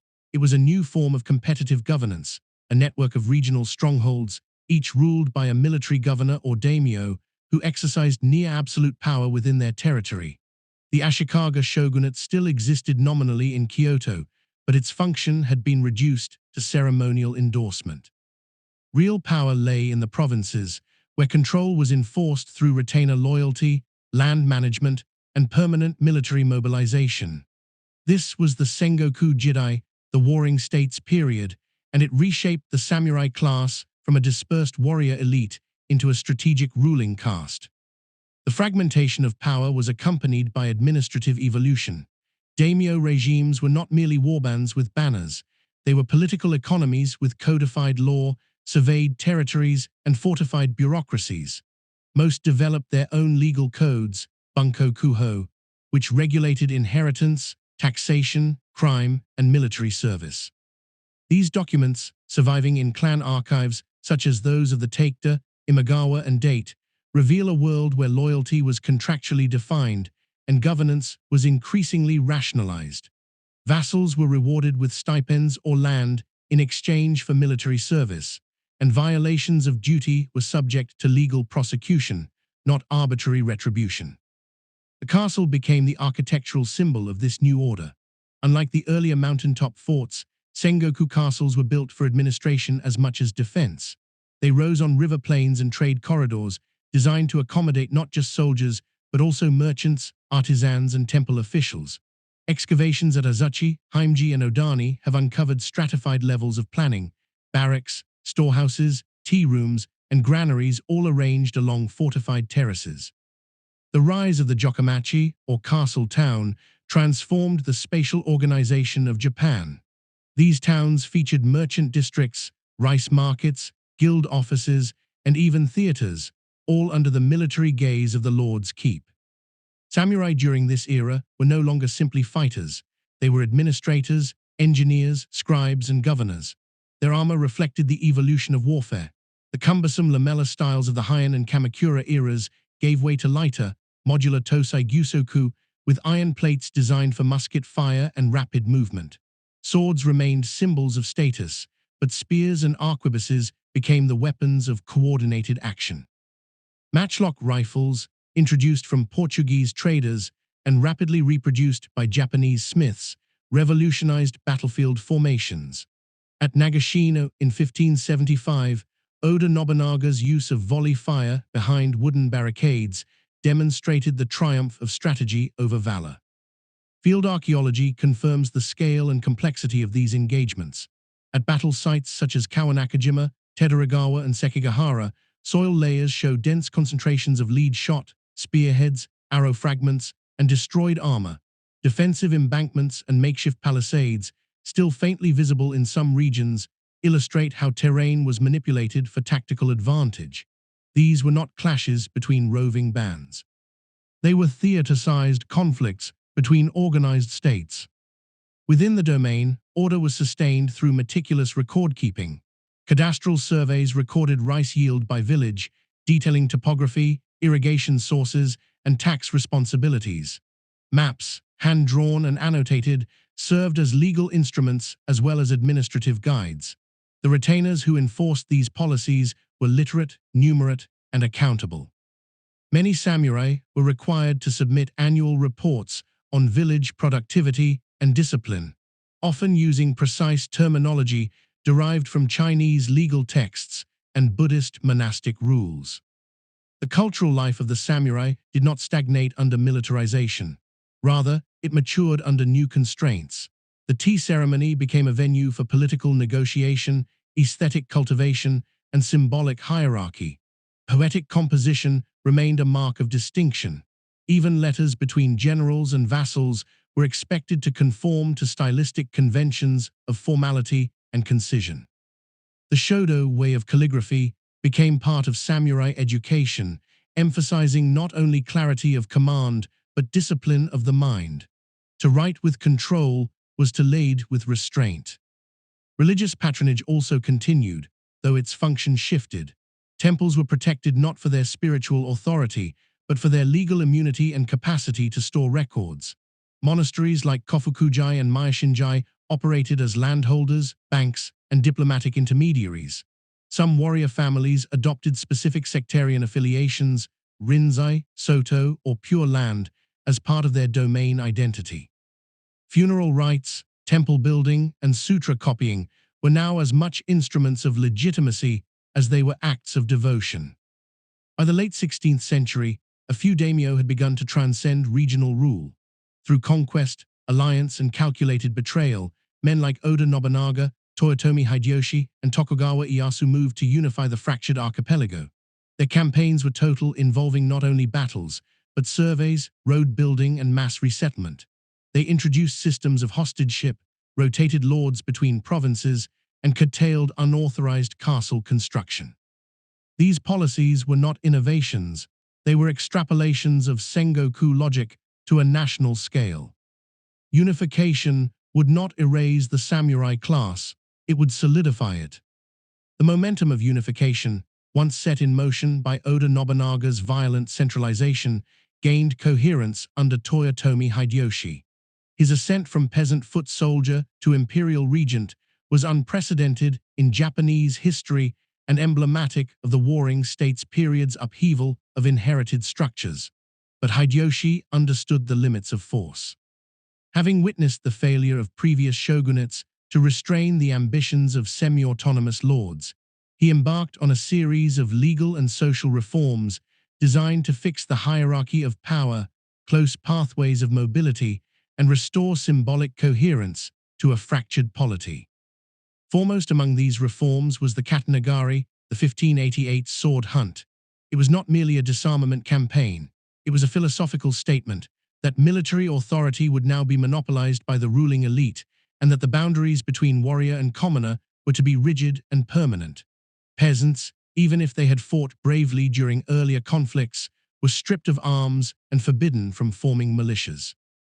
Excavated burial sites and rural caches from Kyushu to Echizen have yielded hoarded blades, some concealed in lacquer boxes, others buried in clay jars, suggesting widespread resistance to this decree.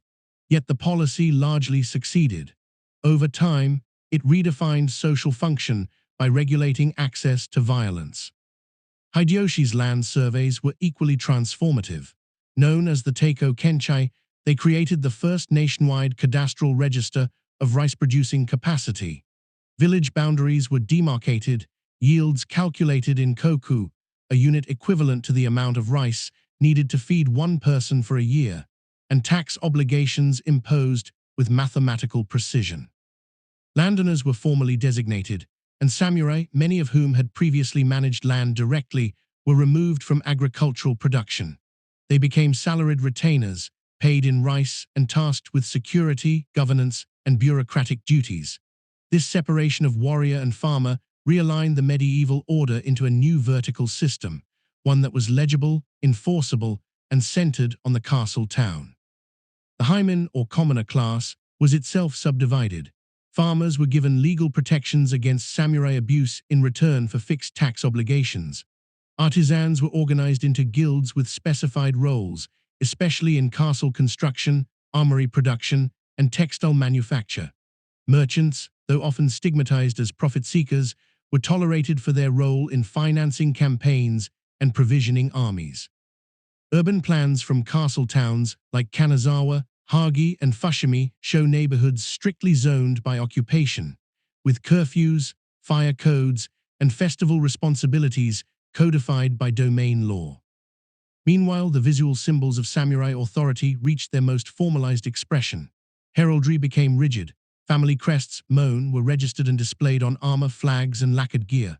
Formal court garments, hitateya and later kamishimo, were worn on official occasions and matched rank with textile. The tea ceremony, under the influence of Sen no Rikyu, reached its philosophical apex. No longer an aristocratic diversion, it became a metaphor for power veiled in humility. In the teia room, military rivals bowed not in submission, but in recognition of a deeper discipline. Hideyoshi also centralized ritual authority. He rebuilt Kyoto's imperial palace, sponsored Shinto and Buddhist institutions, and required periodic pilgrimages from lords to present themselves at court. These performances, though largely symbolic, functioned as acts of submission. By binding martial legitimacy to ritual recognition, Hideyoshi reduced the ideological independence of the regional daimyo, even as they retained military autonomy within their domains. And yet his regime was not without contradiction. Despite his careful efforts to entrench a class system, Hideyoshi's own origins defied its logic. Born a peasant, he had risen through charisma, ambition, and competence, qualities now forbidden to others of his former station. Moreover, his campaigns in Korea, costly, protracted, and ultimately unsuccessful, revealed the limitations of military unification when extended beyond the archipelago. Korean records, Japanese field reports, and surviving naval wreckage all indicate logistical overreach, internal dissent among commanders, and fierce resistance by Korean and Ming Chinese forces. The war exhausted resources and strained the loyalties of many of his retainers. Hideyoshi's death in 1598 left no adult heir. In his absence, a council of regents was established to protect the interests of his young son, Hideyori, but the coalition was unstable. Chief among the regents was Tokugawa Ieyasu, a man of strategic patience, vast landholdings, and deep networks of vassal loyalty. As disputes flared over succession, land allocations, and military appointments, Ieyasu began maneuvering politically, consolidating alliances and positioning himself as the arbiter of national stability. By 1600, the tension would reach its breaking point at the plains of Sekigahara. There, under banners both old and newly raised, the future of the samurai order and the shape of the Japanese government for the next 2.5 centuries would be decided not by court decree, but by calculated force. The Battle of Sekigahara, fought on the morning of October 21, 1600, did not begin as a national reckoning. It began as a contest of succession, a culmination of decades of regional rivalry, personal grievance, and ideological ambiguity about who, in the absence of a ruling shogun, had the right to define Japan's future. Yet by the end of that day, more than 30,000 men lay dead across the narrow valley in present-day Gifu Prefecture. The Tokugawa had emerged victorious, and with them, a new political epoch had begun. The scale of the battle was without precedent in Japanese history. It brought together over 160,000 troops, divided between the Western Army, loyal to Ishida Mitsunari and nominally to Toyotomi Hideyori, and the Eastern Army, led by Tokugawa Ieyasu. What distinguished this engagement was not merely its size, but its organizational sophistication. Both sides fielded formations drawn from multiple provinces, with logistical trains, supply depots, signaling systems, and strategic reserves. Orders were transmitted through scouts, drummers, and flag signals, all requiring precise coordination. This was not heroic chaos. It was planned, calculated maneuvering on a national scale. Field reports, later compiled into war chronicles, such as the Sekigahara Kasenkai, describe the composition and movements of each contingent. Western commanders like Otani Yoshitsugu and Shimazu Yoshihiro held advantageous high ground, while the eastern flanks included the battle-hardened Honda Tadakatsu and Fukushima Masanori.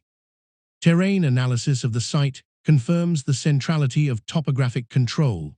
Ridges, narrow passes, and fog-laden depressions dictated the flow of movement and constrained visibility, leading to fragmented clashes rather than a single unified front.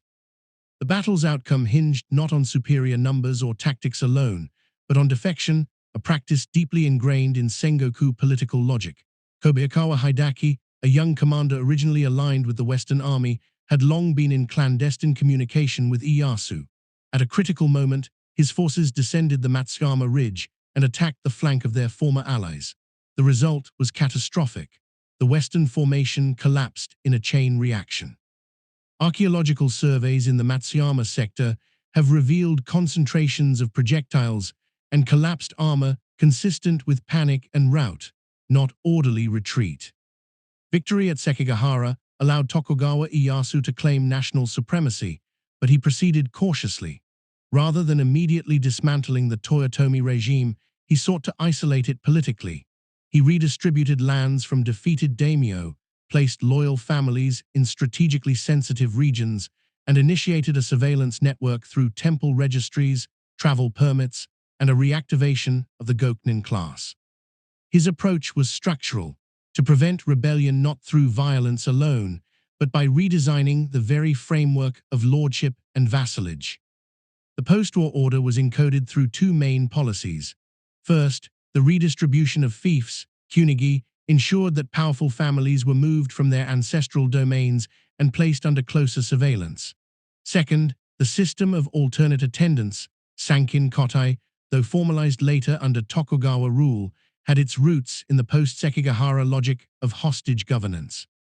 Lords were required to maintain residences in Edo and leave family members there as de facto collateral, ensuring compliance without overt confrontation. Socially, the aftermath of Sekigahara marked the full transformation of the samurai from battlefield commander to bureaucratic enforcer. Military service was now conditional upon administrative competence. Samurai were expected to write reports, inspect tax yields, manage peasant disputes, and enforce legal codes. Their households, once garrisons of active combatants, became cells within a vast, coordinated civil-military apparatus. Many of these functions were recorded in domain archives, where receipt books, law scrolls, and personnel evaluations were stored for decades. The written word had become as essential to control as the sword. Materially, this transformation is visible in the architecture of early Tokugawa-era castles and towns. Stone foundations grew broader, inner walls were reinforced, and defensive design was fused with political theater. Edo Castle, already a stronghold under the Hojo in the 15th century, was expanded into a citywide administrative complex. Excavations beneath modern Tokyo reveal remnants of early 17th century drainage canals, tiled warehouses, and long barrack corridors. These were not simply military structures, they were the organs of a nascent state. Yet for all this planning, the Toyotomi still remained a latent threat.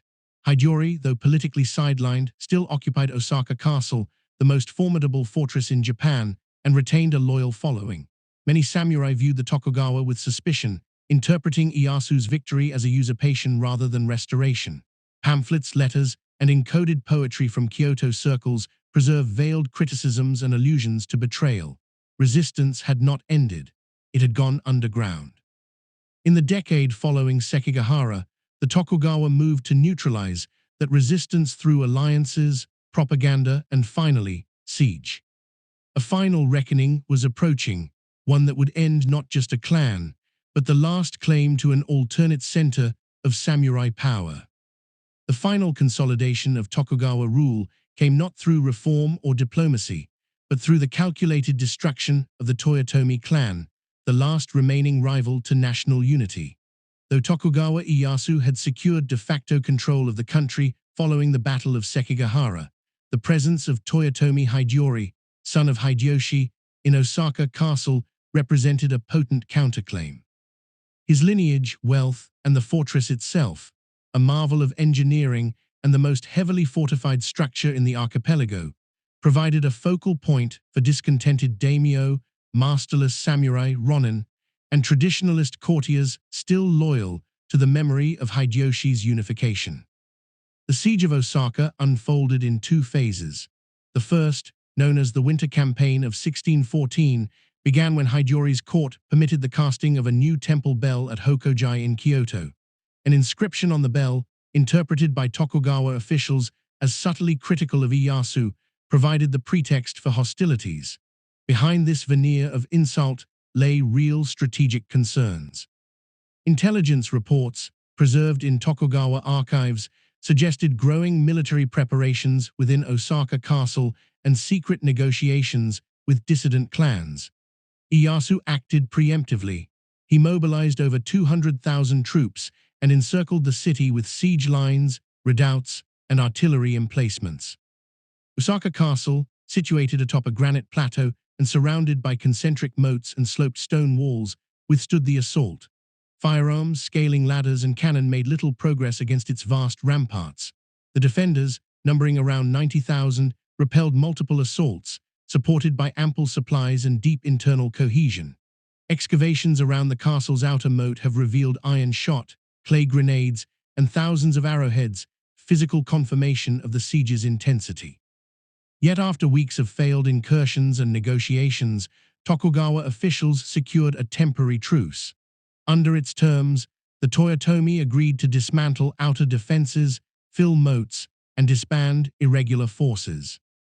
This act of compliance proved to be a strategic mistake. During the interlude, Tokugawa engineers moved swiftly to strengthen their own positions. Earthworks were expanded, approach roads reinforced, and supply lines secured. When hostilities resumed in the summer of 1615, the summer campaign Osaka Castle was no longer impregnable. With its outer moats drained and outlying positions dismantled, it stood exposed to siege artillery and coordinated infantry assaults. The final engagement was swift and brutal. Tokugawa troops breached the outer courtyards, setting fires and driving defenders into the inner precincts. Hideyori, along with his mother Yodajimi, committed suicide as the castle fell. His son was later executed, ending the Toyotomi lineage. The palace complex was razed, and the site later rebuilt as a Tokugawa bastion. Excavated cremation layers, collapsed foundations, and burned beams offer a forensic account of the siege's violence, not myth, but material memory. The fall of Osaka Castle was more than a military victory. It marked the end of the Sengoku Jidai and the beginning of a new order. No rival military center remained. All surviving daimyo now owed direct allegiance to the Tokugawa. Disarmament and surveillance were systematized. The 1615 Bukushohato, or laws for the military houses, formalized samurai conduct, inheritance protocols, castle construction limits, and the requirement of Tokugawa approval for interdomain marriages. It was not just a legal code. It was an architecture of control, every clause designed to prevent the re-emergence of the conditions that had produced a century of war. Under this system, the samurai were redefined once more. Their role, forged in civil war and provincial conquest, now shifted to civil service and ceremonial administration. Armed service was still mandatory, but it was increasingly abstract, a matter of readiness rather than application. The warrior who had once fought for land and lineage now served the Tokugawa state, bound by protocols, rituals, and an ideological commitment to peace. Castles were no longer frontier redoubts.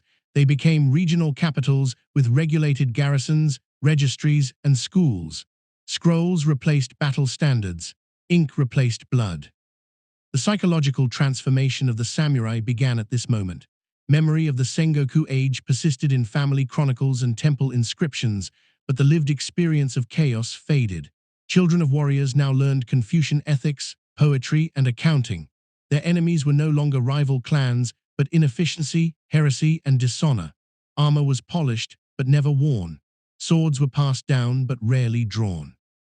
By 1603, Tokugawa Ieyasu had received the title Sei, Taishogun from the emperor. It was a return to a title last held in name by the Ashikaga, but now it signified something far more, a militarized peace built not on compromise, but on the absolute subordination of all competing power.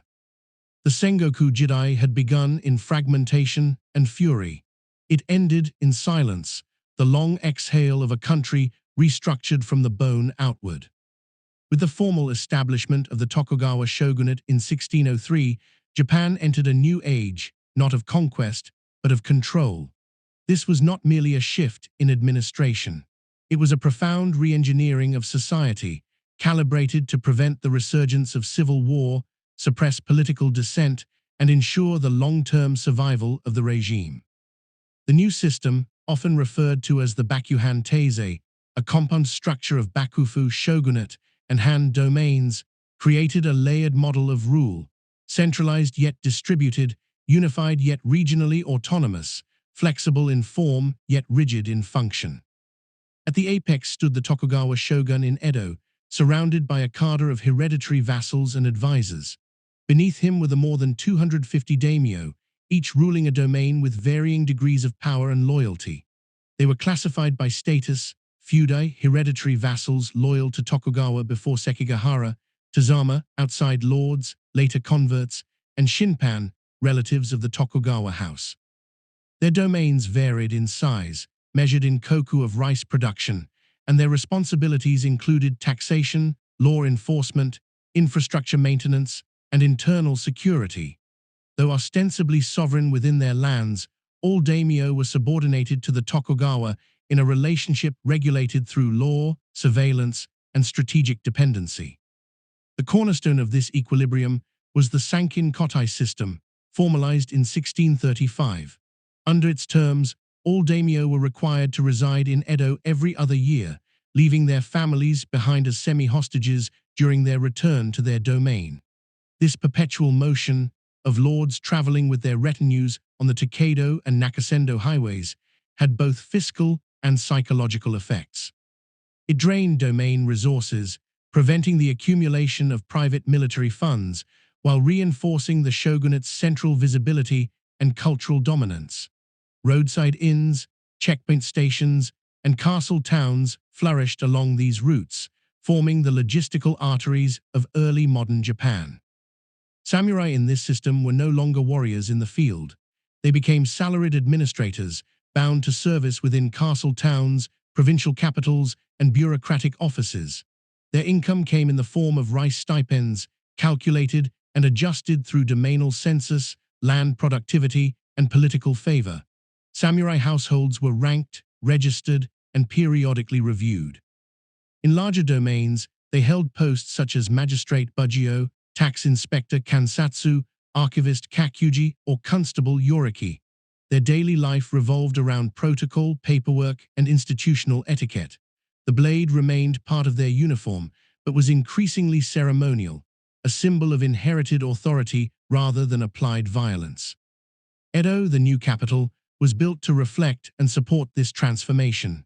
What had once been a modest fishing village was restructured into the administrative and cultural core of the shogunate. Excavations beneath modern Tokyo have revealed early Tokugawa street grids, canal systems, and warehouse foundations. Zoning regulations separated samurai compounds from merchant quarters and Buddhist temples from Shinto shrines, all organized under a plan that emphasized order, hierarchy, and functional separation. Official maps, edozu, delineated districts not by geography alone, but by social function. Education among the samurai became codified and universalized. Domain schools, hanko, emerged across Japan, teaching Confucian classics, calligraphy, law, and arithmetic. Martial training persisted, but within the bounds of ritualized practice. Fencing schools, archery halls, and strategy lectures replaced battlefield instruction. Philosophical codes, such as Yamaga Soko's Shido, the way of the gentleman warrior, reframed the samurai as a moral exemplar and civil leader, emphasizing discipline, loyalty, and governance over combat. The ideal was no longer the conquering general, but the upright administrator. Legal codes formalized every aspect of conduct. The Bukeshohato, revised several times during the 17th century, prohibited unauthorized alliances, limited castle construction, and banned the employment of ronin without domainal approval. Violations were punished by confiscation of lands, reduction of stipend, or enforced retirement. Samurai were increasingly regulated not just in public function, but in private behavior. Gambling, dueling, and extravagant spending were monitored and discouraged. Yet beneath this surface of structure, contradictions accumulated. Many lower-ranking samurai, kashi and ashigaru, struggled to maintain their status. Their stipends often failed to keep pace with inflation, and the rigid caste system prevented them from engaging in commerce. Debts mounted, swords were pawned, and interclass tensions simmered. Some samurai turned to teaching, bodyguard work, or unofficial trading ventures, challenging the ideal of a warrior class detached from material concerns. Still, the Tokugawa peace endured. It was not enforced by a vast standing army, but by the internalization of order. The samurai served not as soldiers, but as the civil spine of a nation that had, for the first time in centuries, turned away from war. But peace, even when institutionalized, must be maintained. And by the dawn of the 18th century, new pressures, economic, ideological, and foreign, would begin to press against the silent architecture of Tokugawa rule. As the Tokugawa system matured in the 18th century, it demonstrated an extraordinary capacity for administrative durability. For over 100 years, there were no major military uprisings, no civil wars, and no serious threats to the regime's hegemony. Roads remained safe, commerce flourished within the confines of domainal restrictions, and the population grew steadily. The samurai, once defined by martial readiness, were now the guardians of this internal peace, not through force, but through presence. Their visibility in castle towns, procession routes, and administrative courts reminded society of hierarchy, duty, and continuity. Samurai households operated within a strict code of internal discipline. Marriage alliances were negotiated by clan councils and approved by superiors. Children were educated early in calligraphy, Confucian ethics, and domain law. The family crest, kamen, was embroidered onto clothing, lacquered onto sword sheaths, and recorded in domain registries. Funeral rites followed domain-specific protocols, with Buddhist and Confucian elements carefully balanced to reflect both spiritual devotion and political decorum. In cities like Edo, Kanazawa, and Hagi, samurai neighborhoods, bukecho, were marked not by extravagance, but by austerity, wooden gates, gravel courtyards, and tatami interiors arranged for maximum spatial discipline. Financially, however, this idealized life proved difficult to sustain. While high-ranking samurai received generous stipends and estate income, the majority, especially the Hatamoto, direct retainers of the shogun, and Gokunin, lower Tokugawa vassals, lived modestly, often below their nominal status. The price of rice, the standard of samurai income, fluctuated with poor harvests and inflation. Meanwhile, the merchant class, officially subordinate in the Confucian hierarchy, grew increasingly wealthy through trade, lending, and urban services. To preserve dignity while managing decline, many samurai pawned armor, sold calligraphy, or taught martial arts and Chinese classics to commoner students. In some cases, domainal governments permitted limited commercial activities under fictitious names or indirect contracts. Samurai debt, once considered a private disgrace, became a structural problem. Entire domains were forced to seek loans from wealthy merchant houses, leading to complex patronage webs that blurred the lines between ruler and financier. The shogunate responded with reform. The Kyoho reforms 1716–1745, initiated by Shogun Tokugawa Yoshimune, aimed to stabilize domain finances and reinvigorate frugality among the ruling class. New regulations limited luxury consumption, banned certain entertainments, and promoted agricultural development.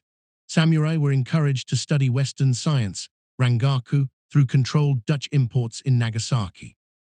Land reclamation projects, flood control, and famine relief were prioritized.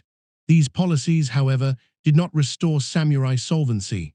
They merely institutionalized austerity as a virtue. Culturally, this tension between ideal and reality gave rise to new forms of expression. The Bushido ethic, previously an unwritten understanding of loyalty, discipline, and endurance, began to be codified into formal texts. Yamaga Soko's philosophical treatises described the samurai as the moral exemplar of society, whose strength lay in restraint and rational governance. Later, Tsunetomo Yamamoto's Hagakure, compiled in the early 18th century, expressed a nostalgic and increasingly anachronistic vision of loyalty unto death. The way of the samurai, it declared, is found in death, yet few samurai in Tokugawa Japan would ever face such a test. The absence of war redefined the performance of martial identity. Swordsmanship schools, ryuha, proliferated, not for battle preparation, but for spiritual refinement and social distinction. Training halls, dojo emphasized kata, choreographed patterns over sparring. Ritualized dueling was rare and heavily restricted.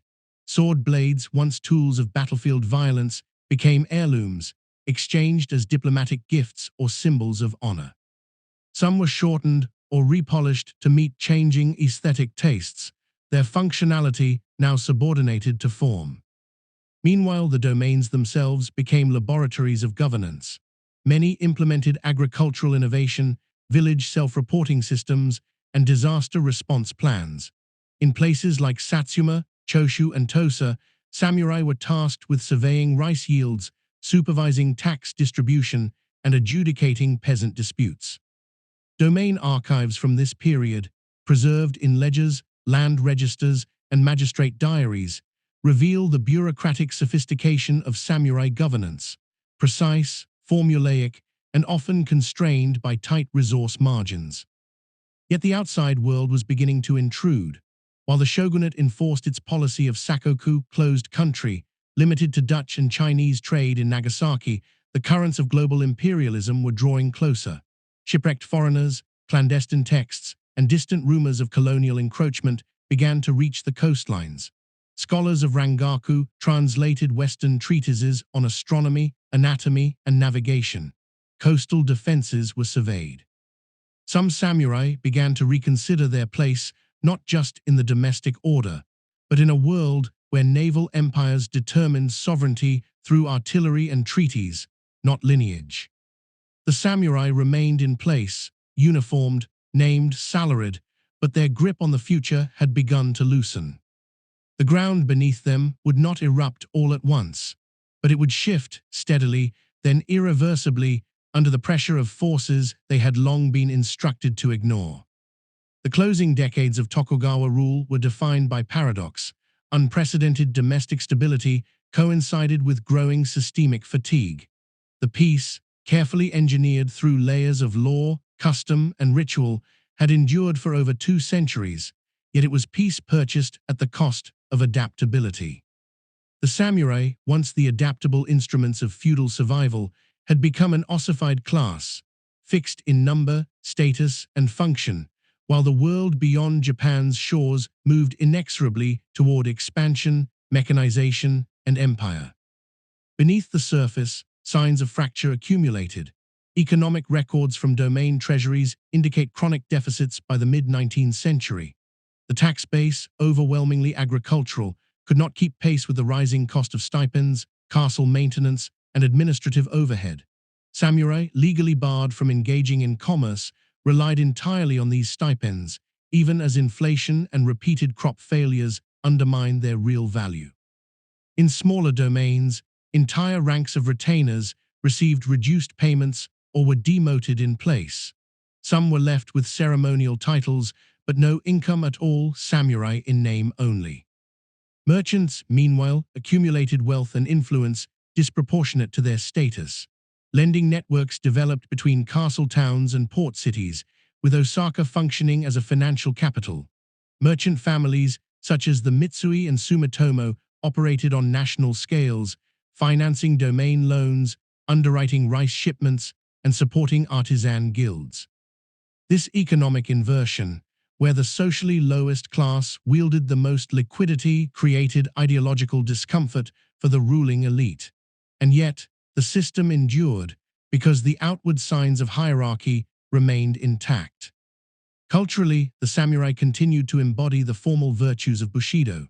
Domain schools promoted moral education, classical Chinese texts, and domestic history, emphasizing loyalty, frugality, and filial piety. Portraiture from the period shows samurai in lacquered armor and layered robes, seated in martial posture before calligraphy scrolls, a visual echo of past glory, frozen in formality. Swords were still worn, but increasingly treated as accessories, regulated by length, registry, and display etiquette.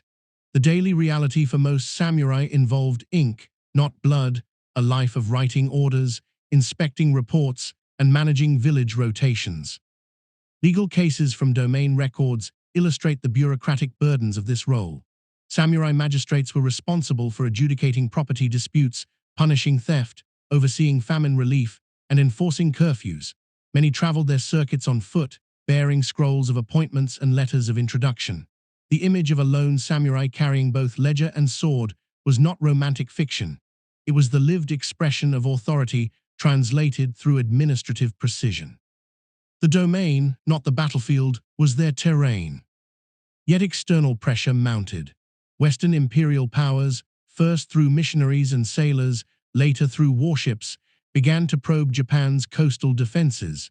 Incidents involving shipwrecks, unauthorized landing parties, and demands for resupply increased throughout the early 19th century. The Morrison Incident in 1837, in which an American ship attempting peaceful contact was fired upon under the strictures of the edict to repel foreign vessels, demonstrated the rigidity of Tokugawa foreign policy. That policy, shaped in the 17th century, had not evolved to meet the technologies or motivations of 19th century global powers. Samurai scholars themselves began to voice concern. The Meito school, centered in one of the Tokugawa's collateral domains, advocated a nativist form of loyalism, reverence for the emperor, moral revival of samurai values, and a rejection of foreign influence. Their texts, such as the Dai Nihonshi, Great History of Japan, sought to reframe Japanese identity not around the shogunate, but around imperial descent. This intellectual current, Sono Joy, Revere the Emperor, Expel the Barbarian, would later become a rallying cry for radical reformers. Meanwhile, Dutch studies, Rangaku, flourished quietly among coastal samurai. Translations of medical, astronomical, and military treatises circulated among elite circles. Diagrams of Western ships, fortress artillery, and anatomical drawings began appearing in domain schools. The contradiction deepened.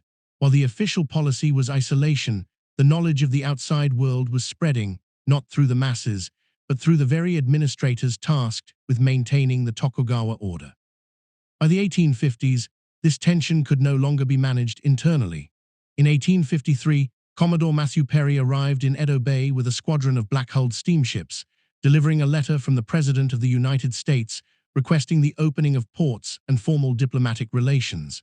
His ships, armed with Paixhan's shell guns and driven by coal-fired engines, represented a technological and political asymmetry too obvious to ignore. Perry's arrival was not merely a diplomatic challenge. It was a categorical threat to the Tokugawa cosmology, the idea that the world beyond Japan was irrelevant, inferior, or containable.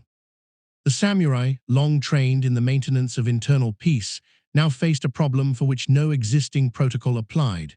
The enemy was not internal rebellion, but external modernity, and the tools of Bushido, carefully preserved for centuries, proved inadequate against treaties, steam power, and rifled cannon.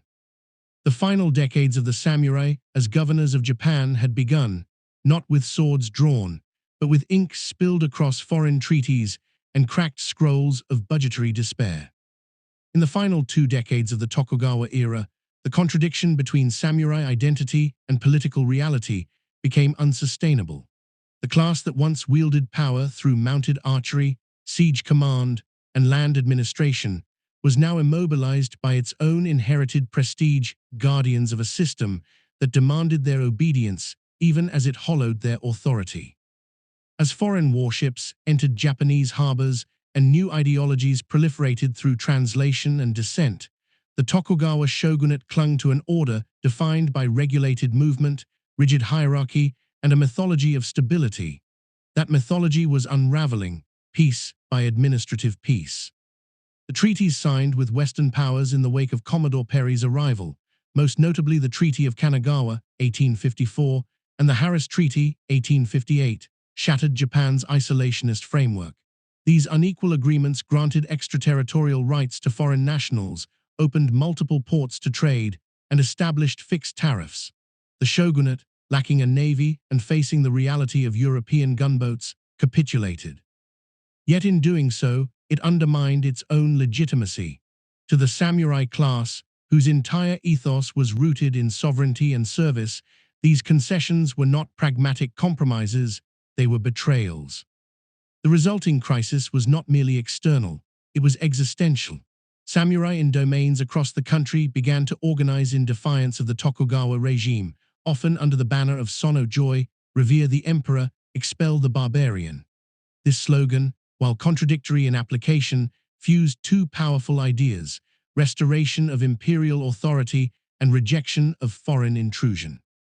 In domains such as Choshu and Satsuma, younger samurai formed militias, studied Western military science, and established secret schools. The Shokasonjuku Academy, led by Yoshida Shoin, taught a curriculum of Confucian ethics, national defense, and revolutionary strategy. Its students would later become architects of modern Japan. Meanwhile, the Tokugawa attempted reform. Shogun Tokugawa Iemochi initiated defensive modernization, the construction of coastal batteries, the import of Western rifles, and the formation of naval academies. Samurai were ordered to train in artillery drills, study foreign texts, and wear Western-style uniforms. Yet these efforts, while technically impressive, were implemented within an administrative framework resistant to rapid change.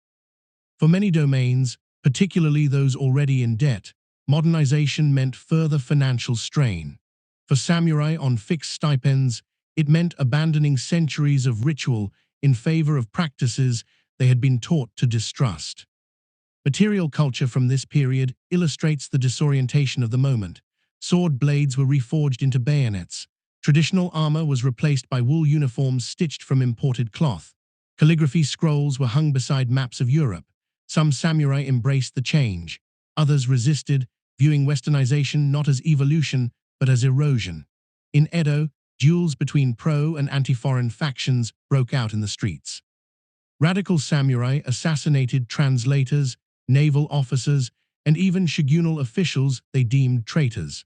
The peace, once maintained through law and presence, was now fraying into factional violence. By the 1860s, the political map was redrawn. The emperor, long a symbolic figure cloistered in Kyoto, began to re-emerge as a focus of nationalist sentiment. Reformist daimyo and court nobles formed coalitions to oppose the shogunate. The death of Shogun Iemochi in 1866, followed by the death of Emperor Komai in early 1867, created a leadership vacuum. Into it stepped Tokugawa Yoshinobu, the last shogun, a man committed to reform, but trapped by time. He surrendered his title to the emperor in November 1867, hoping to preside over a constitutional monarchy in which the Tokugawa retained administrative leadership. But his offer was rejected. In January 1868, forces loyal to the new Emperor Meiji marched on Kyoto, asserting imperial rule in what would be called the Meiji Restoration. Battles followed, not large in number, but decisive in consequence. At Toba Fushimi, Tokugawa forces were defeated by better-equipped and better-led troops from Choshu and Satsuma. Over the next year, Tokugawa's strongholds fell one by one. By the time Edo surrendered peacefully in May 1868, the war was effectively over. The new government abolished the shogunate, declared the emperor sovereign, and began dismantling the class system that had upheld the samurai for over 700 years. The samurai themselves were absorbed, first as officers in the new imperial army, then as civil servants, educators, and industrial managers. Their swords were regulated, their titles revoked, their stipends gradually eliminated. In 1876, the wearing of swords in public was banned. The Heitorei Edict abolishing the wearing of swords signaled the end of the samurai as a legally distinct class. But their legacy endured. In memory, in literature, and in law, the samurai became something else, a national archetype. No longer lords, they became symbols, and their journey from mounted provincial enforcers to bureaucrats, rebels, and relics had come to its final moment. The age of rule by sword had ended. The modern nation had begun. By the height of the Tokugawa period, the samurai no longer lived by the sword in a literal sense. Their authority had transitioned from battlefield action to administrative governance. Their daily tools were the brush and ledger, and their domain was increasingly one of ritual, duty, and self-regulation. Yet within this transformation emerged a powerful need to define what it meant to be a samurai in an age without war. That definition would crystallize not through legislation alone, but through an evolving matrix of codes, moral, legal, symbolic, that formed what later generations would call Bushido. Unlike formal military statutes or domainal law codes, Bushido was never promulgated as a single unified document. It was a conceptual tradition, cultivated across generations through treatises, letters, pedagogical manuals, and clan-specific regulations. While its most recognizable form did not take shape until the early modern period, its elements began to appear as early as the late Heian and Kamakura eras. From the expectation of loyalty to one's lord to the ritual obligations of suicide in defeat, the samurai's life became increasingly circumscribed by unwritten but deeply internalized rules. Under the Tokugawa regime, these expectations became formalized. The Bukeshohato, laws for the military houses, first issued in 1615, provided a shogunate-wide framework for samurai conduct. Revised multiple times across the 17th and 18th centuries, the code prohibited unauthorized alliances, enforced frugality, regulated military training, and required all lords to manage the behavior of their retainers. The law was clear: personal ambition was subordinate to public order. The samurai's loyalty was not only to his immediate lord, but to the structure that guaranteed social stability. Clan regulations deepened this framework. Internal codes, such as the Usugi Kakun or the Satsuma Domain's Jishi, outlined expectations for personal conduct, household management, and even emotional restraint. Samurai were expected to rise early, dress plainly, speak sparingly, and show deference in all formal interactions. Anger was a liability, indulgence a weakness. Documents preserved in domain archives show inspections of retainers, homes for signs of disorder or excess, and disciplinary records document reprimands for behavior deemed unworthy, including gambling, public drunkenness, or improper mourning attire. Central to this self-regulation was the concept of honor meio, a social currency that could be accrued, protected, or lost. Honor was measured not in abstract ideals, but in observable action. A samurai who defied orders, failed to defend his master's name, or caused disruption to his clan's reputation risked ostracism, or worse. In such cases, the practice of seppuku, ritual suicide, functioned as both atonement and restoration. It was not a spontaneous act, but a formalized rite, complete with witnesses, ceremonial dress, and precise cuts.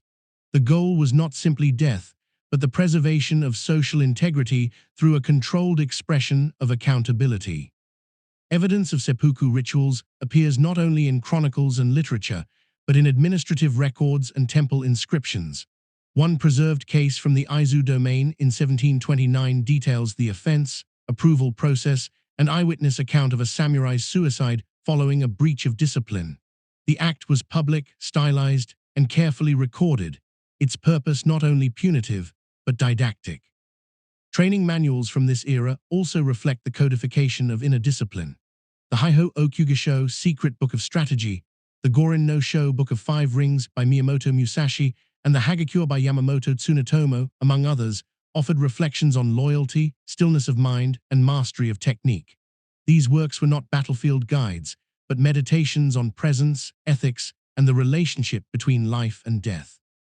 The way of the warrior is found in death, wrote Tsunetomo, not as an endorsement of fatalism, but as a declaration of absolute readiness, a life shaped by constant awareness of its impermanence. It is important to note, however, that these texts were as much ideological as practical.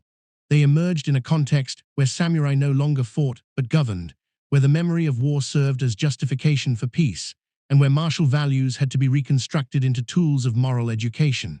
Thus, Bushido evolved less as a martial code and more as a behavioral doctrine, one that reinforced the Tokugawa state's emphasis on order, obedience, and duty. And yet, even as the code was internalized, it was not universally applied. Samurai of different ranks, domains, and personal dispositions interpreted and embodied Bushido in varying degrees. Some saw it as a call to stoicism and refinement, others as an impossible standard in an increasingly commercialized society. But whether revered or contested, the code became the axis upon which the samurai's self-conception turned. The battlefield had disappeared, but in its place stood a new terrain, one of ritualized hierarchy, self-scrutiny, and encoded honor.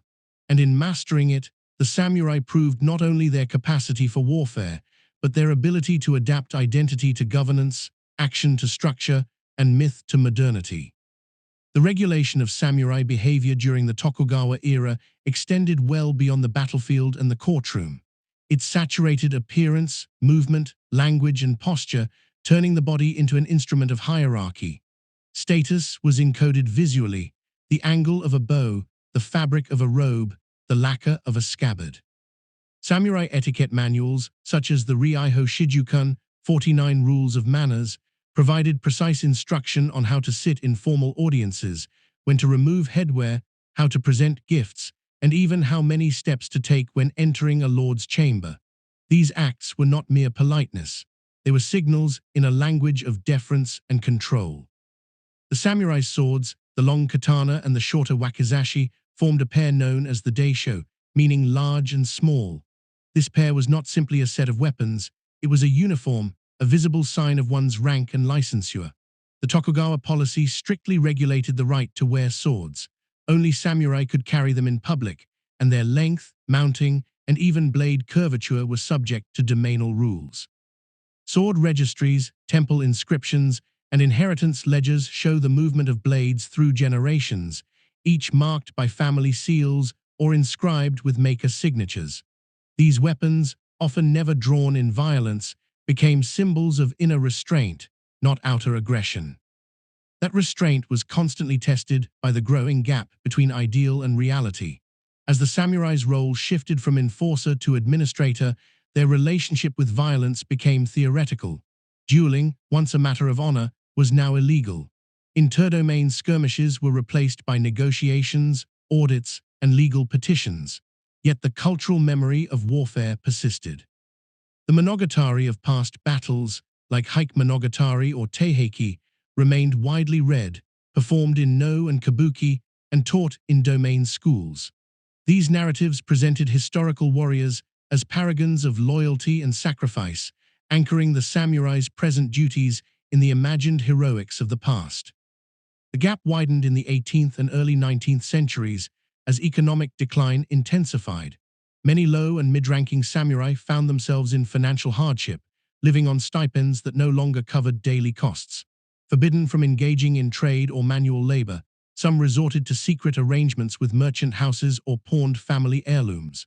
Others became itinerant instructors, offering lessons in calligraphy, fencing, or Confucian ethics to the sons of commoners. A few, disillusioned or desperate, joined bands of ronin, masterless samurai, whose social existence was increasingly precarious. The presence of ronin posed a challenge to the Tokugawa social order. They were often highly educated, well-trained, and rootless. Domain laws sought to suppress them, banning travel without official papers and discouraging daimyo from hiring unaffiliated warriors.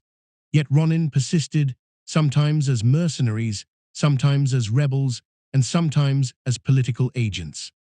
The most famous episode came in 1701, when Asano Naganori, a minor lord, assaulted a court official in Edo Castle and was ordered to commit seppuku.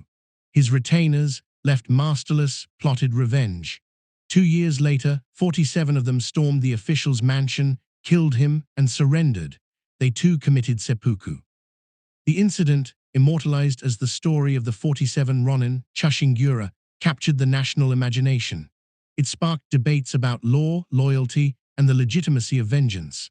Officially condemned, yet privately admired, the Ronin were transformed into martyrs of Bushido not because they defied the law, but because they fulfilled the code's deeper obligation, to avenge their lord's honor even at the cost of their own lives. Their story became a template for samurai identity in a period increasingly defined by ambiguity.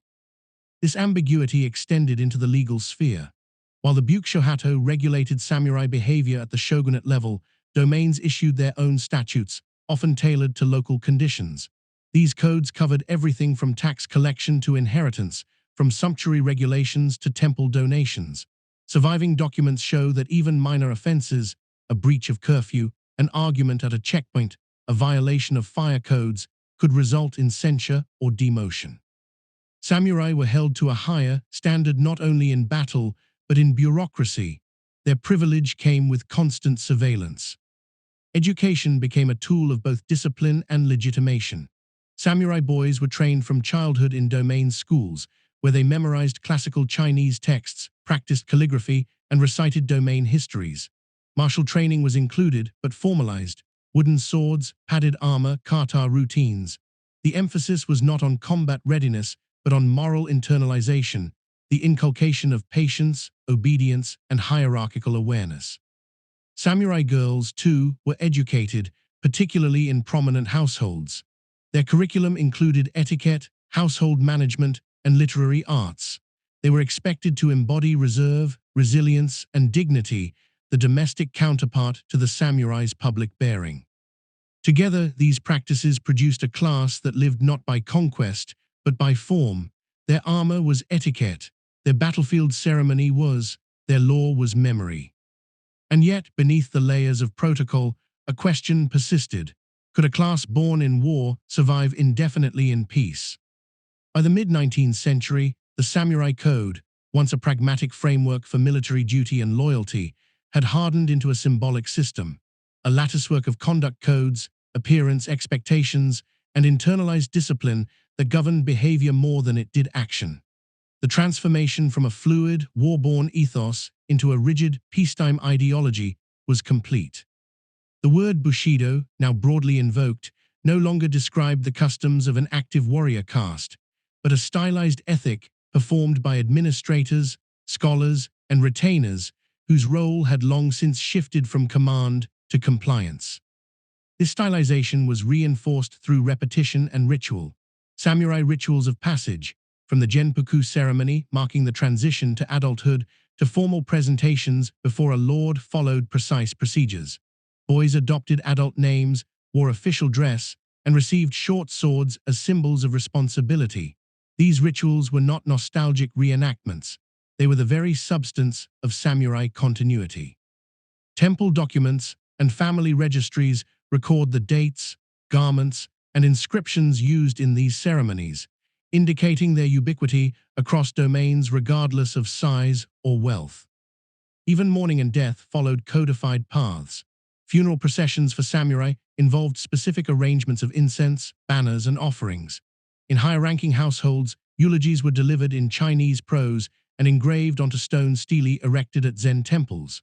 These memorials, still visible in temple precincts across Japan, rarely emphasize martial deeds. Instead, they extol duty, learning, restraint, and civic contribution. The samurai of the Tokugawa period was not remembered for victories in battle. He was remembered for his ability to manage peace with dignity. And yet, the very internalization of this discipline made the samurai vulnerable to structural shifts beyond their control. As the 19th century advanced, the economic underpinnings of their existence continued to erode. Fixed stipends, issued in rice, failed to adjust for inflation or changing market values. Samurai found themselves in a state of gradual impoverishment. Some sold family heirlooms or artworks. Others took on students or moonlighted as writers, calligraphers, or bodyguards. The visibility of samurai engaging in non-traditional labor marked a quiet erosion of the symbolic boundary that had long separated them from the commoner classes. Government records show an increasing number of petitions from low-ranking samurai requesting reassignment, stipend increases, or permission to engage in prohibited economic activity. In some domains, like Tosa and Satsuma, reformist officials began experimenting with policies that allowed samurai to farm or open shops under controlled conditions. These departures from the Tokugawa vision were not acts of rebellion, but acts of realism. The samurai could no longer live in symbolic purity when the world around them demanded adaptation. Intellectually, the crisis of identity produced multiple responses. Some scholars doubled down on moral revivalism, calling for a return to the uncorrupted Bushido of earlier times. Others looked outward, translating Western texts and advocating for reform. The writings of Yoko Shonen, Sakuma Shozen, and Nakamura Masano reflected this tension. They praised the discipline and loyalty of the samurai, but argued that true loyalty required adaptation to new realities, including foreign science, industry, and military organization. One critical consequence of this intellectual ferment was the politicization of samurai values. As dissatisfaction with the shogunate deepened in the 1850s and 1860s, the vocabulary of Bushido was repurposed to justify anti-shogunate action. Samurai who had been trained in obedience and duty now invoked those same values to explain their disobedience. If the shogunate had failed to protect Japan from foreign intrusion, if it had compromised sovereignty through unequal treaties, then true loyalty, many argued, lay with the emperor, not the Tokugawa. Thus, Bushido became not a conservative ethic, but a revolutionary language. It was the ideological groundwork of the Meiji Restoration. When samurai from Satsuma, Choshu, and other domains mobilized against the shogunate, they did so not in defiance of the samurai code, but as its final expression. Their appeals to honor, duty, and sacrifice were steeped in classical references to ancient loyalty, imperial service, and the purification of the state. In their eyes, the Tokugawa had failed the code. Their uprising, however violent, was a restoration of its true meaning. The paradox was complete. A code designed to maintain order had become a catalyst for regime change. A class created to enforce hierarchy was now dismantling it in the name of fidelity. When the imperial government was formally restored in 1868, many samurai who had fought for it expected recognition, perhaps even elevation. What they encountered instead was a new government committed to the dissolution of their privileges, stipends, and legal distinctions. Yet even as their legal status was revoked, their myth endured. Textbooks, novels, and public commemorations reimagined the samurai not as administrators or debtors, but as timeless symbols of loyalty, sacrifice, and virtue. The code they had followed in life, in labor, in death, was now a national ideal, abstracted from its material context. The samurai had regulated themselves into legend, and in doing so, they created a legacy more enduring than any estate, domain, or sword. The arrival of Commodore Matthew Perry's black-hulled steamships in Edo Bay in July 1853 did not simply mark the entrance of the West into Japan. It exposed the fundamental fragility of the Tokugawa system. For over 2 centuries, the shogunate had maintained peace through domestic hierarchy, symbolic ritual, and tightly controlled economic exchange. Foreign policy was framed by seclusion, sakoku, with all outside contact filtered through the Dutch enclave at Dejima. The illusion of sovereign containment was near total, but Perry's sudden and unavoidable appearance, backed by naval artillery and the technological confidence of industrial America, broke the illusion in a single day. The immediate consequence was strategic paralysis. The shogunate, unfamiliar with treaty diplomacy and lacking any navy capable of resisting Western force, agreed to Perry's demands. The Treaty of Kanagawa, signed in 1854, opened 2 ports for resupply and guaranteed the humane treatment of shipwrecked sailors.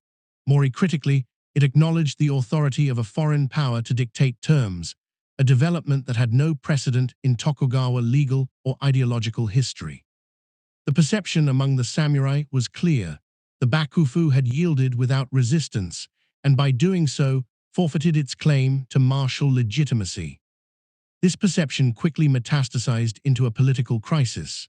Domains such as Choshu and Satsuma, long resentful of Tokugawa dominance, interpreted the treaties as proof of systemic failure.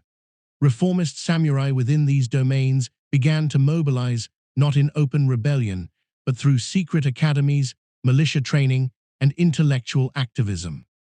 The Sonojoi, revere the emperor, expel the barbarian movement gained traction, particularly among younger samurai disillusioned with the conservative inertia of the shogunate. They saw in the emperor not just a divine figurehead, but an alternative center of authority untarnished by capitulation. Meanwhile, the shogunate pursued a policy of partial modernization. Recognizing the military imbalance, officials established naval schools, purchased Western artillery, and built shipyards along the Pacific coast. Foreign experts were hired to teach engineering, navigation, and gunnery. The Yokosuka Arsenal, constructed in 1865 with French assistance, symbolized the effort to industrialize defense. But these reforms came too late, and in the eyes of many, too selectively.